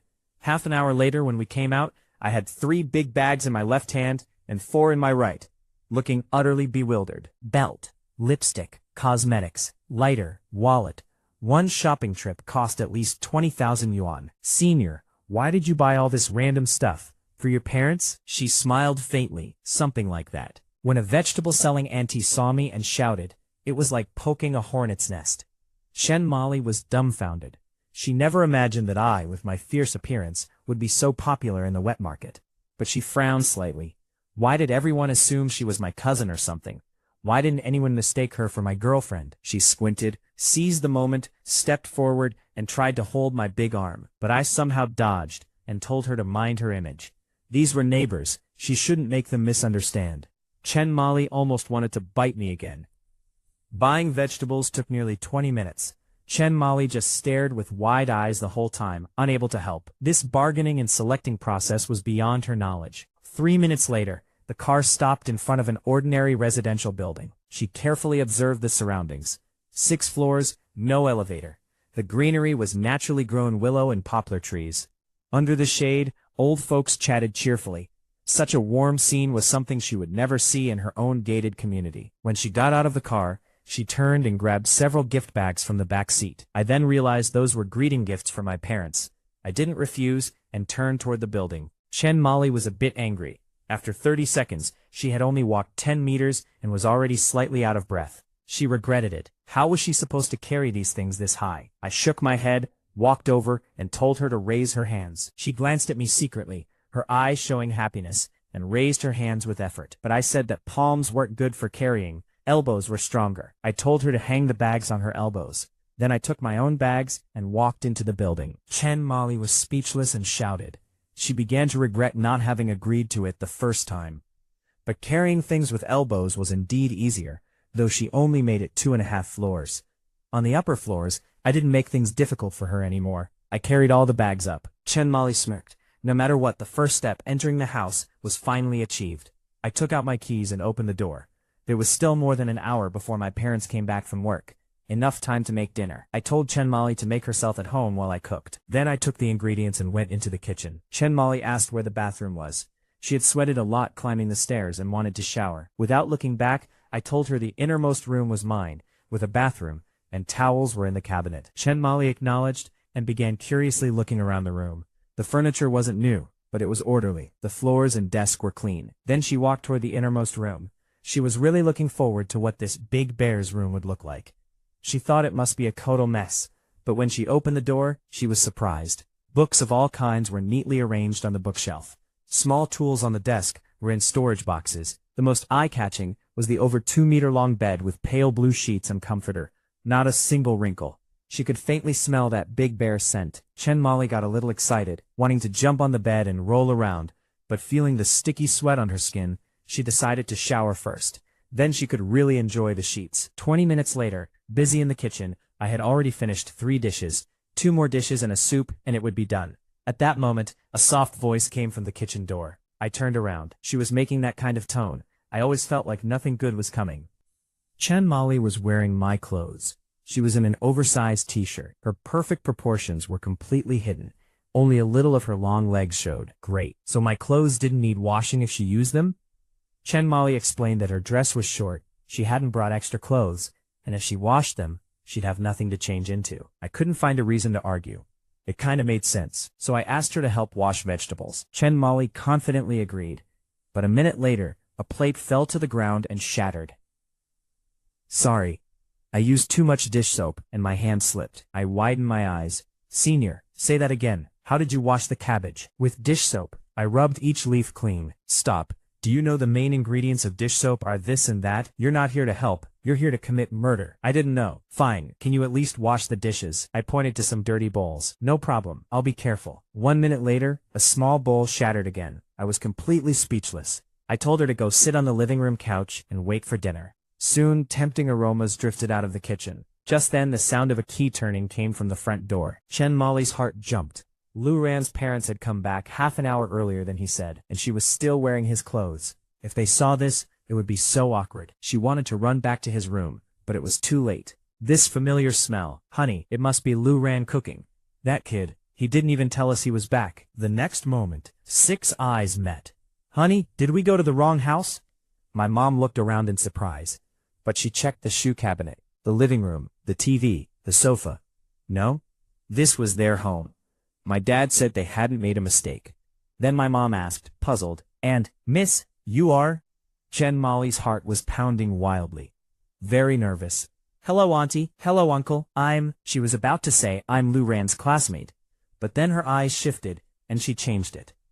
I'm the one Lu Ran brought back. Having learned from the wet market incident about not being misunderstood, she decided to go all out. Sure enough, my parents were stunned. After carefully looking her over twice, they showed an expression of, I see, so that's how it is. I see. Miss, please sit down. Let Auntie get you some tea. Auntie, don't go to the trouble. I'm not thirsty. Don't be shy. Then plain water. Drinking more hot water is good. My mom finished speaking, then turned to my dad and told him to pour the girl a glass of water while she went to check the kitchen. In the kitchen, I heard the commotion and was about to say why Chen Molly was causing trouble again, but it turned out to be my mom. Then she scolded. Kid, how many times have I told you? Stop picking up random people. Where did you find that girl outside? Under a bridge or in a river? She looks quite pretty and clean. What if her family can't find her? My mom looked at me like I was a lost cause. This had happened so many times she couldn't count. Over the years, this silly son kept bringing trouble home. At first, it was kittens and puppies, then blind people, deaf people, drunk men or women, and even a bloodied person once. I was dumbfounded, not knowing how to explain.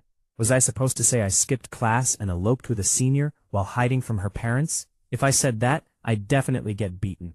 Then I suddenly had an idea and explained, Chen Molly was originally a rich man's daughter, but 2 days ago her dad's company went bankrupt.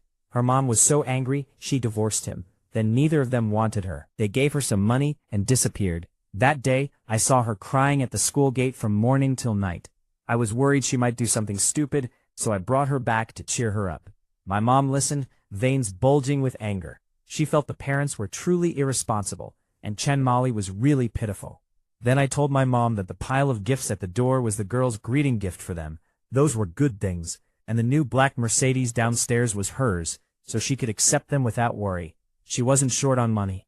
The next second, I got 2 more slaps. Accept nothing. I thought you had finally grown a conscience and bought those for your dad and me. My mom finished speaking, turned, and quickly returned to the living room. When my mom returned to the living room, Chen Molly was sitting in a corner of the sofa, carefully sipping a glass of water.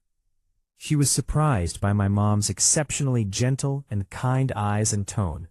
It was even better than her own mom's tone. Then my mom asked about the bag of gifts. Chen Molly politely said they were greeting gifts. My dad walked over and glanced at them. A lighter of this brand, old Lee was showing off to us the other day, said it cost 8,000.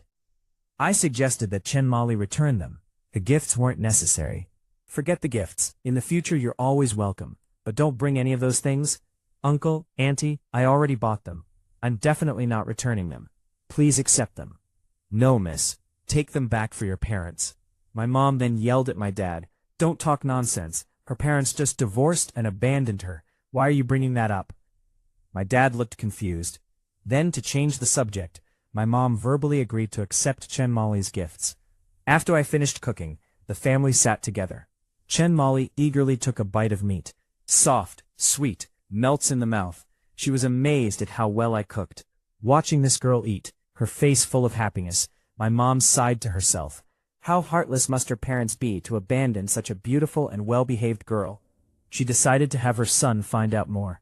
If the girl really had no one, then their family would take her. Thus, dinner ended in a fairly pleasant atmosphere. Then I suggested taking Chen Molly to a nearby hotel to find a place to stay. But my mom was very unhappy. Why a hotel? I was confused. Our house only had 2 rooms. My parents had one, I had one. There was no way to let her sleep in the living room. But my mom said, who said there's only 1 room? There's clearly a storage room. After speaking, she squinted at me. After just 2 seconds, I understood. I could only say I would go clean it out for her. Silly boy, you misunderstood. Misunderstood what? Guests come first. Have you ever heard of making a guest sleep in a storage room? I was dumbfounded. I couldn't figure out who was the biological child. Under my mom's unyielding authority, I opened the storage room and silently cleaned it. Then I went to the living room to ask where the extra bedding was, but no one answered. After looking around the house, I was shocked to find I was the only one left. The 3 of them had gone out for a walk without me. After I had prepared the floor bedding for the night, I took a cool shower and lay down. Then I opened my phone to play some games and relax. But before long, footsteps and voices came from outside. I could tell they were back. Then my mom pushed the door open, looked at me, and surveyed the clean storage room. She praised it as not bad, but before I could feel proud, she continued, so this room is yours now? I was stunned. I asked what she meant. She just closed the door. Just then, Chen Molly sent a message, but I didn't reply and kept playing games. 2 minutes later, my door quietly opened, and a slender shadow sneaked in. Lu ran. Are you playing games with others online? The sudden female voice startled me, and I made a mistake. She had changed back into her own clothes, and sat directly on my floor bed. You were playing so seriously. Were you playing with some girl? I explained I was playing with my roommates. She looked satisfied.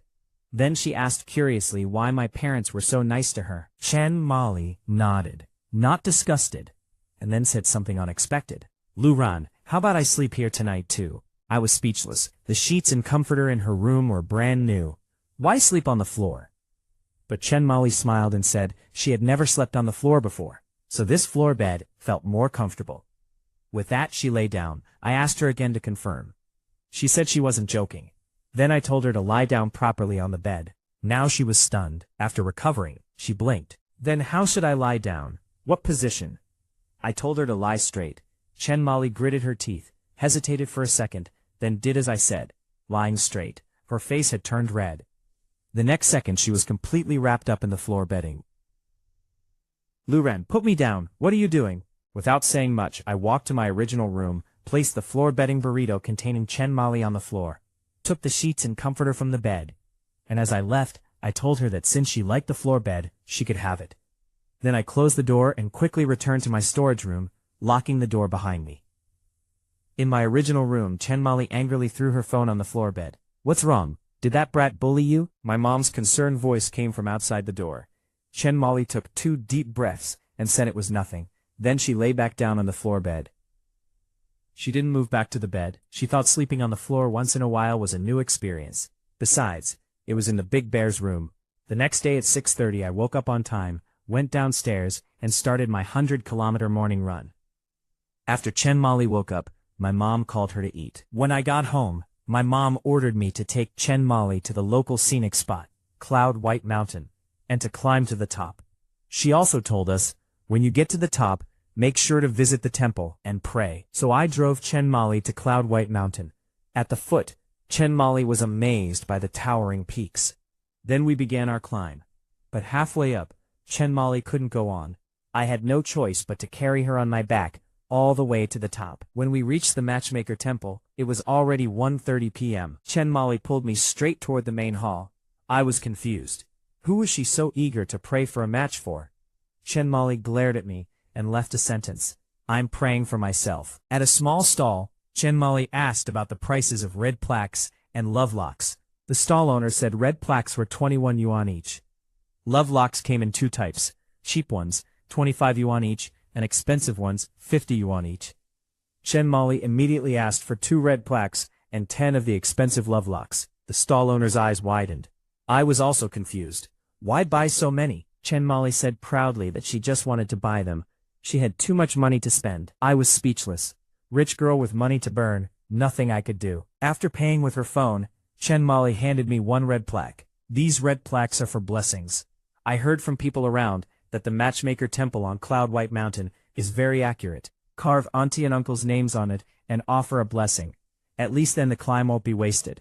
Hearing that, I thought it made sense. Then I took both red plaques from Chen Molly's hands. She looked surprised, but I just said, that's a secret, and went aside to carve. Chen Molly was very curious about what would be on the other plaque. Then, Chen Molly bought another red plaque and had the owner carve a line on the front and again on the back. After we hung up our red plaques, Chen Molly quickly pulled me into the main hall of the Matchmaker Temple. Meanwhile, outside, a passing couple looked at the love lock tree. Every lock on it said, Lu Ran and Chen Molly must be together, life after life, forever, never apart.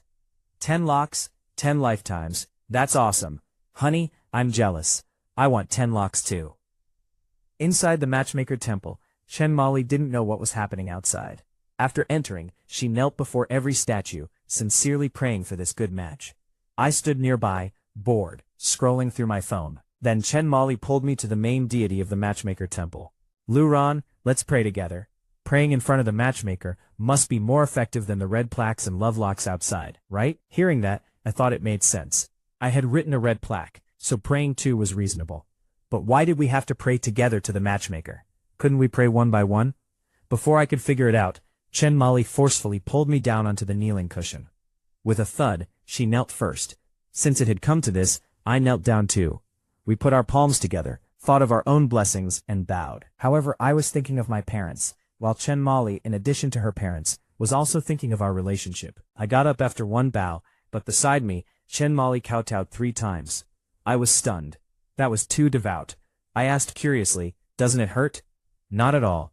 Besides praying for my parents, I'm also praying for 2 other people. I was about to ask who, but she mysteriously said it was a secret. Then, Chen Molly took the incense she had bought outside the temple and walked to the incense burner in front of the matchmaker deity. Just as she inserted the incense into the burner and was about to bow, a loud, rumbling sound came from above and all around. The entire matchmaker temple seemed to shake. Cries from outside came. Then a series of loud crashes followed. The roof above the matchmaker deity statue collapsed with a boom. The shaking and noise ended in an instant. Tourists who had fled from the temple and those outside stared in shock. At first they thought it was an earthquake, but looking more closely, they realized it wasn't. It was a mudslide on the hillside behind the temple. Under the heavy rain, many rocks, dirt, and trees had fallen onto the temple, causing the roof to collapse under the weight. Fortunately, only the innermost part of the temple was crushed. The vast majority of people had escaped. Currently, there were no known major casualties, just a few unlucky tourists, hit or scratched by falling stones and tiles, with minor injuries. Quick, call the police. Oh my God, how could this happen? If someone got crushed under that, they'd either die or be seriously injured. Wait, it seems like two people didn't come out, a particularly tall and burly man, and a very pretty girl next to him. Oh no, have the police been called? Let's quickly organize some people to see if we can rescue them. The area around the marriage deity temple became busy. Meanwhile, at the Lingnanyu County Emergency Center, because of the sudden heavy rain that day, several urgent situations had already occurred. A few firefighters who had just returned from outside chatted for a moment and took the chance to rest. But before they could even get comfortable, one firefighter's radio went off. The radio urgently called out. The firefighter known as Captain Lau responded immediately. Then he learned about the mudslide at the Yunbai Mountain Marriage Deity Temple and quickly called his team to go rescue. At that moment, more than 3 meters under the collapsed temple building, it was pitch black. You couldn't see your hand in front of your face. Suddenly, a beam of light shone, illuminating a few meters around. It was the glow of a phone screen. Chen Molly lay on the muddy ground, but aside from a little dust and small pebbles on her, she had no other injuries. The reason for this was that when the collapse happened, I had lifted a roof beam and blocked a lot of the falling debris. Lu Ran, are you okay? Don't worry, I'm fine. No need to call. People outside have definitely already called. Now we just have to wait for rescue. How long will they take? Given the terrain and weather, it will take a long time for rescue teams to reach us, and even longer to dig us out. Then, what do we do? I didn't answer. Instead, I started checking my own physical condition. Because the disaster happened so suddenly, I had broken a few ribs, but with my amazing recovery ability, they should heal quickly. Once I recovered a bit, I should be able to figure a way out. If we relied on rescue teams to succeed, it would take at least 2 or 3 days. I might be able to hold on, but Chen Molly probably wouldn't. Then I told Chen Molly to turn off her phone to save battery. She quickly agreed and turned it off. The atmosphere instantly became awkward. Lu Ran, you go first. No, you go first, senior. Good thing you don't have bad breath. Chen Molly, believe it or not, I'll bite you to death right now. Hearing her vicious words, I chuckled softly. What's so funny? Senior, you seem much more normal like this. Relax, I said quietly, because although she hadn't directly said she was scared, I could still feel the emotion from her words and expression. An ordinary person couldn't stay as calm as I did in this situation. Outside the ruins, 30 minutes had passed since the collapse on the summit of Yunbai Mountain. With the joint efforts of all the volunteers, 2 people buried at the edge of the ruins had been rescued. Out of the 7 known victims, 2 had been successfully saved. Staff had communicated with the emergency center several times. Rescue teams had already reached Yunbai Mountain and were in the process of climbing to the summit. But as everyone had expected, climbing Yunbai Mountain in the rain had become increasingly difficult. Even professionally trained rescue teams couldn't do anything about it. Another hour later, a 4-person rescue team hurried to the summit collapse site. They didn't carry much equipment. Clearly they had come as fast as possible to survey the scene. The leader was Captain Liao of the emergency center's firefighters. After looking over the mudslide and building collapse a few times, everyone's faces darkened. Captain, what do you think? Very troublesome. We'll have to wait for the rear team to bring thermal imaging and life detection gear, pinpoint the exact locations, and then design a rescue plan. Hopefully, no one is in the central collapse zone. That's the most difficult area. Liao looked at the collapsed building with deep worry, full of unease. But just then, a team member received a phone call. Then he looked at Liao with a strange expression. The visitor center called. They said 2 people are buried in the middle. One of them is a man with a very tall, fierce-looking build. Oh no. Could it be that guy? Liao's expression also turned strange. At that moment, I had just taken bread and bottled water out of my backpack, and eaten some with Chen Molly. Then my phone rang. I was wondering how there could be signal, but it turned out to be an emergency contact calling. I pressed the answer button and the speakerphone. "Lil Ron, where the hell are you, kid?" a voice shouted as soon as the call connected. "Captain Liao, since you're calling at this time, you must have reached the summit of Yunbai Mountain," I said helplessly. "Holy crap, you really are buried under the marriage deity temple. Ha ha ha. Captain, I told you it was him. Who would have thought? The rescue hero needs rescuing this time." "Alright, enough joking. Tell me about your situation." "Don't worry, I'm fine. About 15 meters southeast of me, there are two trapped people, a man and a woman, both young. Go rescue them first." The moment the building collapsed, I noted the general surroundings. It's an instinctive reaction when I'm in danger. "And what about you? Where exactly are you now?" Captain Liao asked. "Directly in front of the main marriage deity hall," I said. Hearing this, Captain Liao felt terrible. The other rescuers were also dumbfounded. They had originally thought my position would be manageable, not too hard to rescue, but they didn't expect that I had to choose the most difficult and dangerous spot in this entire collapse. "Isn't the main hall at the very back of the temple? Why on earth did you go there?" "Oh, I came with a friend, just a coincidence." "With a friend? To the marriage deity temple? Is that friend a girl?" "You guessed that too? Wow, you've only been in college a few days, and you've already snagged a girlfriend. So, when are you inviting us to dinner?" Listening to the conversation between us, Chen Molly, who was next to me, was so emotional, she almost cried. Finally, someone misunderstood. It had been so hard for her. "Don't talk nonsense. Dinner can wait until you rescue me. How long do you think it will take? If this weren't Yunbai Mountain, I'd guarantee to have all the trapped people out in 2 hours. But with all the special circumstances combined, it probably won't be until tomorrow morning at the earliest." "Tomorrow morning? What if it keeps raining?" "Well, we'll do our best." "All right, we've worked together many times. Go save the others first. I'm not in a hurry. Leave me for last." "Don't worry, even if you didn't say it, I'd still leave you for last." "Haha, just kidding. Be careful. I'm hanging up now. Call me if anything happens." Lao quickly finished and hung up. I sat cross-legged, closed my eyes, and rested to heal my injuries. By the next morning, the rescue team had just pulled out another 2 trapped people. But before the rescuers and the crowd could celebrate with joy, suddenly an unusual change occurred not far away. With a loud rumbling sound, the ruins collapsed again. The key point was that the collapse happened precisely in the area directly in front of the main marriage deity hall. "Damn it, this is bad," Captain Lao swore. He immediately called my phone, but no one answered. Lao's fists clenched with a cracking sound. His eyes were red. He was clearly at a loss. He never expected a second collapse. "Captain Lao, is Lu Ran going to—" "We're launching an emergency rescue. Next rescue. Now. Immediately." "Captain, but we don't have heavy excavation tools or detection gear. Won't our own efforts make the situation more difficult?" "What time is it now? Every second counts between life and death. If we wait for the rain to let up and for helicopters to bring equipment, even the flowers will have wilted.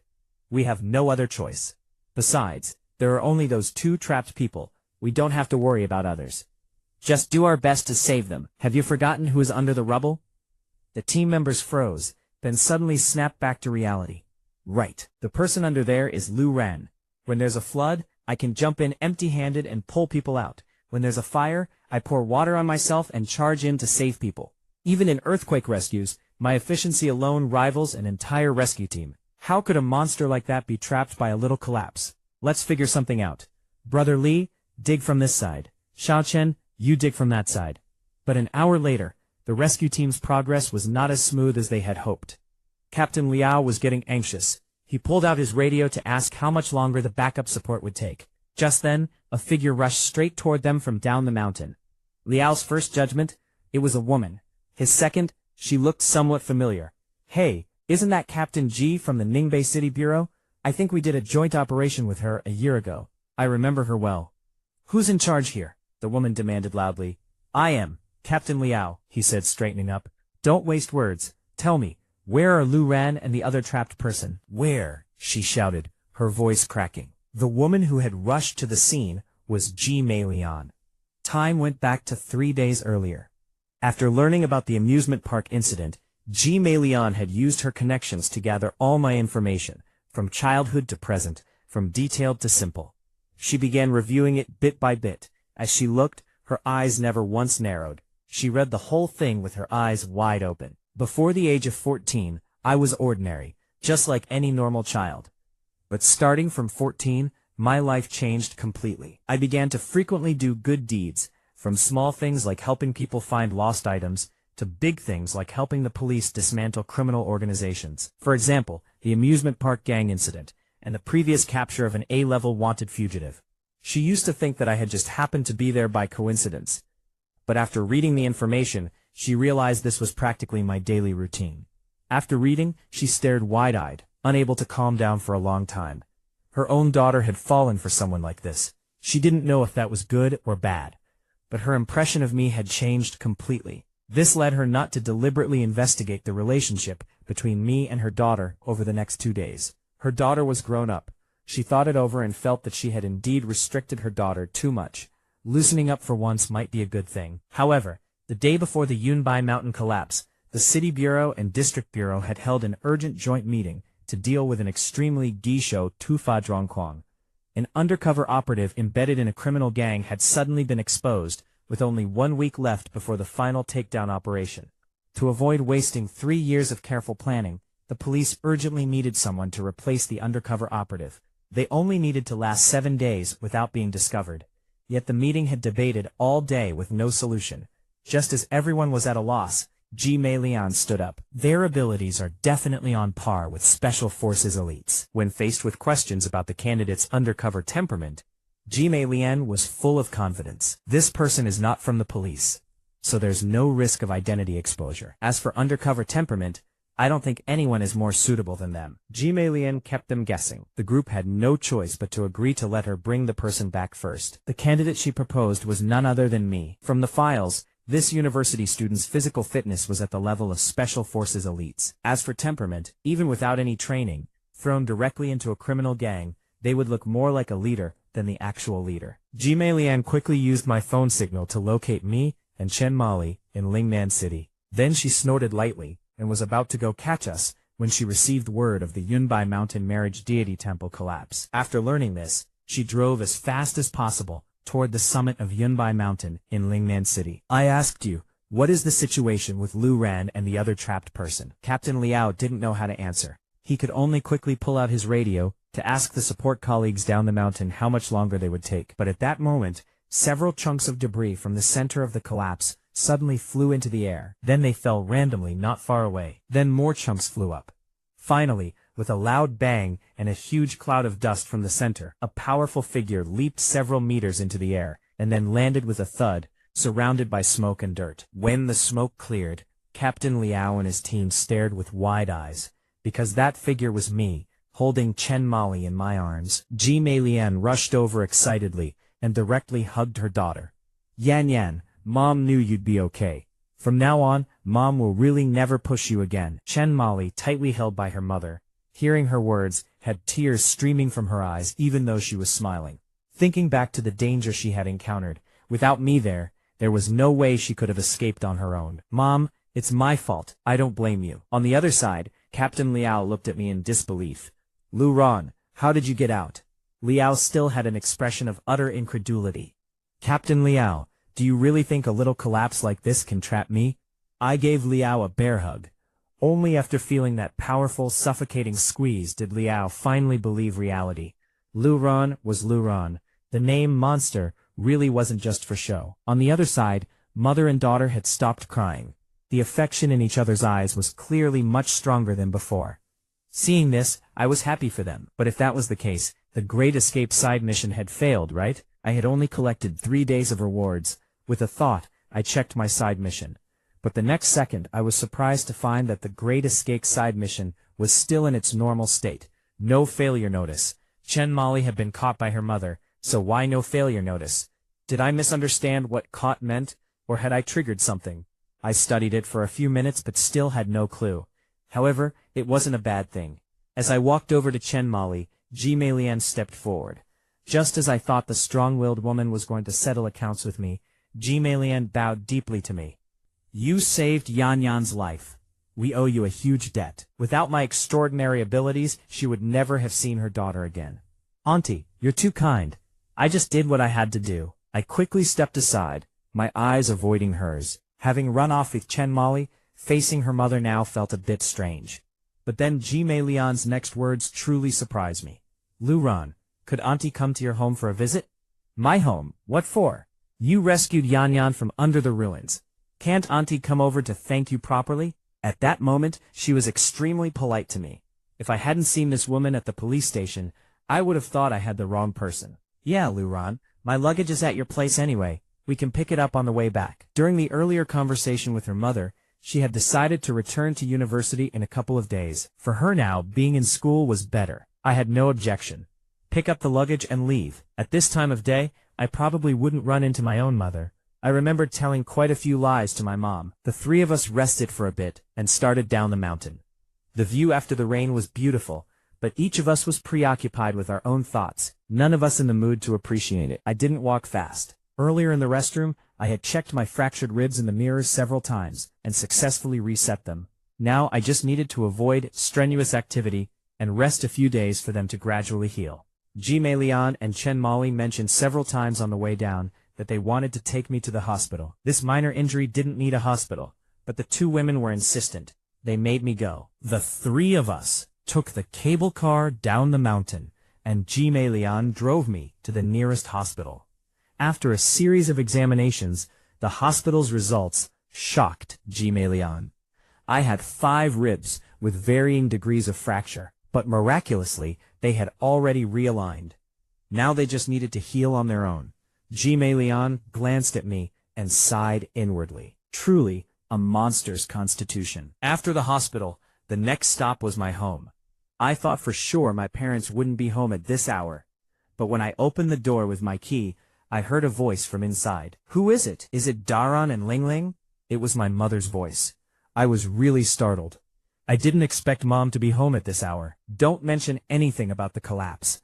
I don't want my mom to worry, I quietly reminded the two behind me. Don't worry, I definitely won't, Chen Molly said, with a smile. I understand. As a mother herself, she knew how terrible that feeling was. Mom, it's us, I called back into the house. Soon, my mom walked over.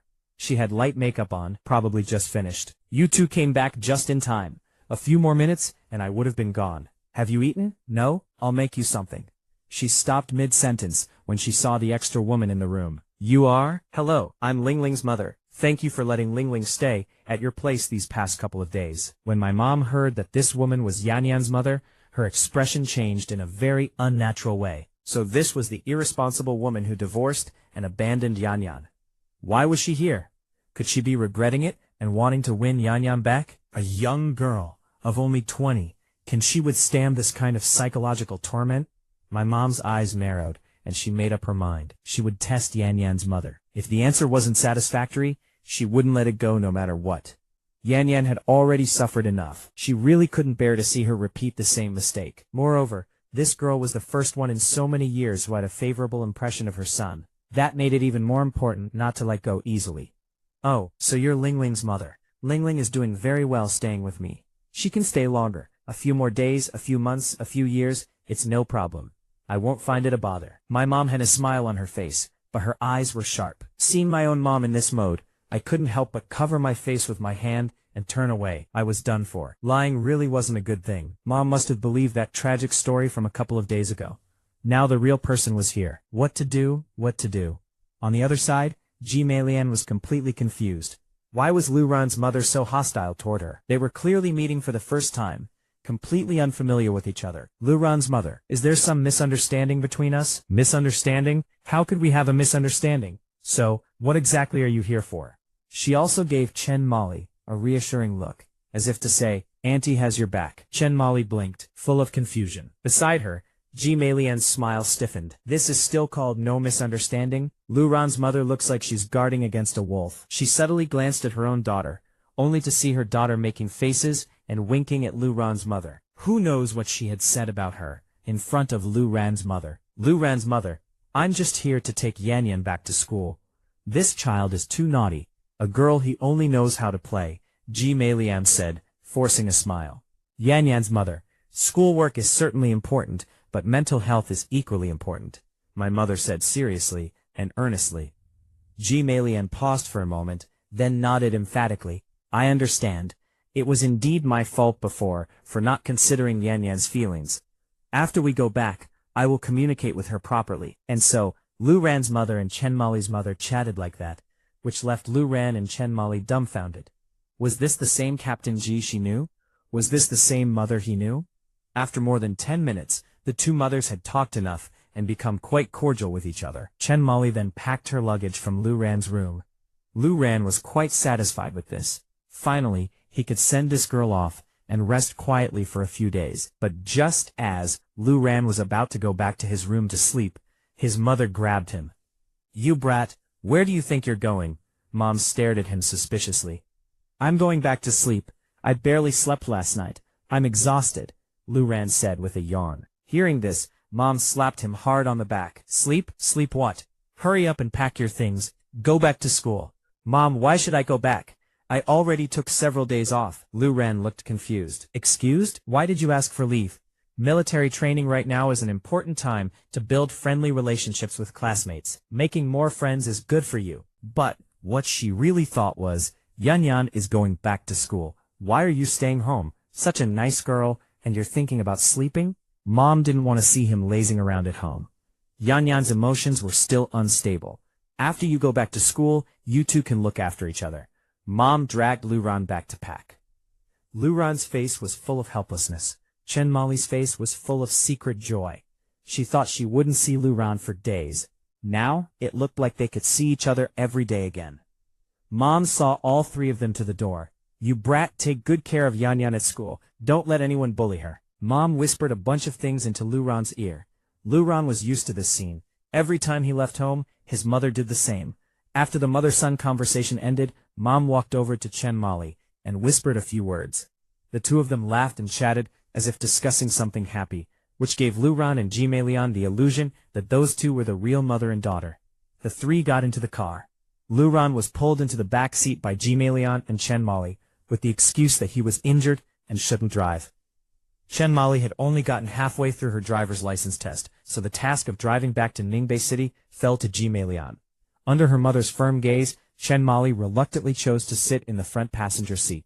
Instead of immediately getting on the highway, they drove to a nearby shopping mall. Mei bought two identical phones, one black, one white, for the two of them. Lu Ran and Chen Molly's original phones had gotten wet and probably wouldn't be easy to repair. Suddenly a WeChat friend request came in. Chen Molly requests to add you as a friend. Lu Ran looked up from the back seat at the front passenger seat. Chen Molly shook her phone at me, clearly indicating it was her request. Lu Ran hesitated for 2 seconds. We've already met the parents, and he hesitates for this long over a WeChat request? She sent an instant message. Looking at the instant reply, Lu Ran smiled helplessly. I rarely use WeChat. I'm not familiar with it. That excuse is way too lame. But fine, never mind. Does your wound still hurt? It doesn't hurt. It's just a minor injury. No big deal. I'll be fine in a few days. You say that so lightly. How about I make you some chicken soup tomorrow and bring it to the camp? Don't go to all that trouble. Besides, can you even cook chicken soup in your dorm? You don't understand, little junior. Just don't send anything. I don't want all the other freshmen to hate me. The 2 cups of milk tea you sent last time already made quite a few people resent me. After sending that message, Chen Molly did not reply immediately. 2 minutes later, Lu Ran, have you looked at the campus forum these past 2 days? Chen Molly turned back from the front passenger seat and asked. Lu Ran gave her a puzzled look. They had been together the whole time. Shouldn't she know whether he'd looked at the forum? No. Lu Ran opened the forum page. The story behind freshman Lu Ran. The truth about Lu Ran being taken away by the police. He clicked on a few hot posts and laughed at the novel-like content, reading with interest. Can't those people who post fake rumors and slander others be caught and severely punished? Chen Molly asked her mother, who was driving. If it doesn't cause serious consequences or generate enough heat, basically you can't do much. At most, a verbal warning, Mei said. Chen Molly looked a bit disappointed. The big bear had done nothing but good deeds, yet these people slandered him. Lu Ran, should we contact the forum admin and ask them to delete those posts? Delete? Why delete? The innocent have nothing to fear. If you delete them, the suspicious people will become even more suspicious. After the hype dies down, it'll naturally stop, I said calmly. I read several posts in a row. Not a single person had even guessed half the truth. All right, I'll handle this matter. After all, our police department was also lacking consideration. We shouldn't have called Lou Ran over in front of so many people, G-Malian said at that moment. Chen Molly finally relaxed. G-Malian suddenly thought of something. Lou Ran, are you very familiar with the stock market? Not really. Why do you ask? Hearing this sudden question, I immediately perked up. Could it be that the unusual activity in my stock market funds had been noticed? Suddenly, Chen Molly interrupted the conversation, speaking urgently. Mom, the restroom. I need the restroom urgently. G-Malian glanced sideways at her daughter, then at the navigation. Still a few kilometers. Hold it. Then, drive a bit faster, Mom, Chen Molly said. G-Malian sighed, gave her daughter an exasperated look, stepped on the gas, and the whole car shot forward. Seeing that she had successfully changed the subject, Chen Molly breathed a long sigh of relief. So, if Mom found out that Lou Ran had told her about stock market trends, it must have been Dad spilling the beans. That would be bad. The person who knew about this was Sissy Boy, not the real-life her. So as Lou Ran noticed something off, her secret identity would be exposed. No way. Her spy account had to last until the very end. 2 minutes later, the car stopped at a service area. Mom, are you going to the restroom? Chen Molly asked. No. G-Malian picked up her phone, apparently checking some work files. Then Lou Ran, let's go to the restroom together. There are still 2 hours until we reach Ningbei University. Chen Molly blinked at me. I don't need to go, I replied directly. Chen Molly blinked harder. I really don't need to go. You really do, I frowned. Did she know whether I needed to go or not? Chen Molly was baring her little tiger teeth, silently mouthing the words, "Get out of the car," to me. I didn't react, just quietly watched her perform. Seeing this, she bit her lip, then carefully glanced at her mother. She changed her expression to a kitten-like begging face. Let's go together, okay? Her stare gave me goosebumps, but I still got out of the car. Who knew what this girl might do otherwise? The two of us got out and walked into the service area. As soon as they entered the service area mall, Chen Molly grabbed Lou Ran's hand. This made Lou Ran a bit uncomfortable. Officer G was still at the car. What if she saw? Don't worry, Mom is focused on work. She won't come over, Chen Molly said, with a smile. As long as you don't mind the loss, I said. After experiencing the collapse, I had become somewhat immune to this level of intimacy between us. Besides, holding Chen Molly's little hand was quite comfortable. Hee, no loss at all. So how about we meet every day and hold hands once? Is that too much to ask? Chen Molly leaned even closer. I shook my head speechlessly. This girl really pushed her luck. Not saying anything means yes. All right, I'm going to the restroom first, Chen Molly said, and ran off to the nearby restroom. I went to the men's room as well. After he washed his hands and dried them, a graceful figure directly jumped up and hung onto him. People nearby looked over, but only dared to glance once. With so many people watching, you really dare to hug me like this? I said helplessly. Otherwise, if I don't do it today, there won't be another chance after we go back.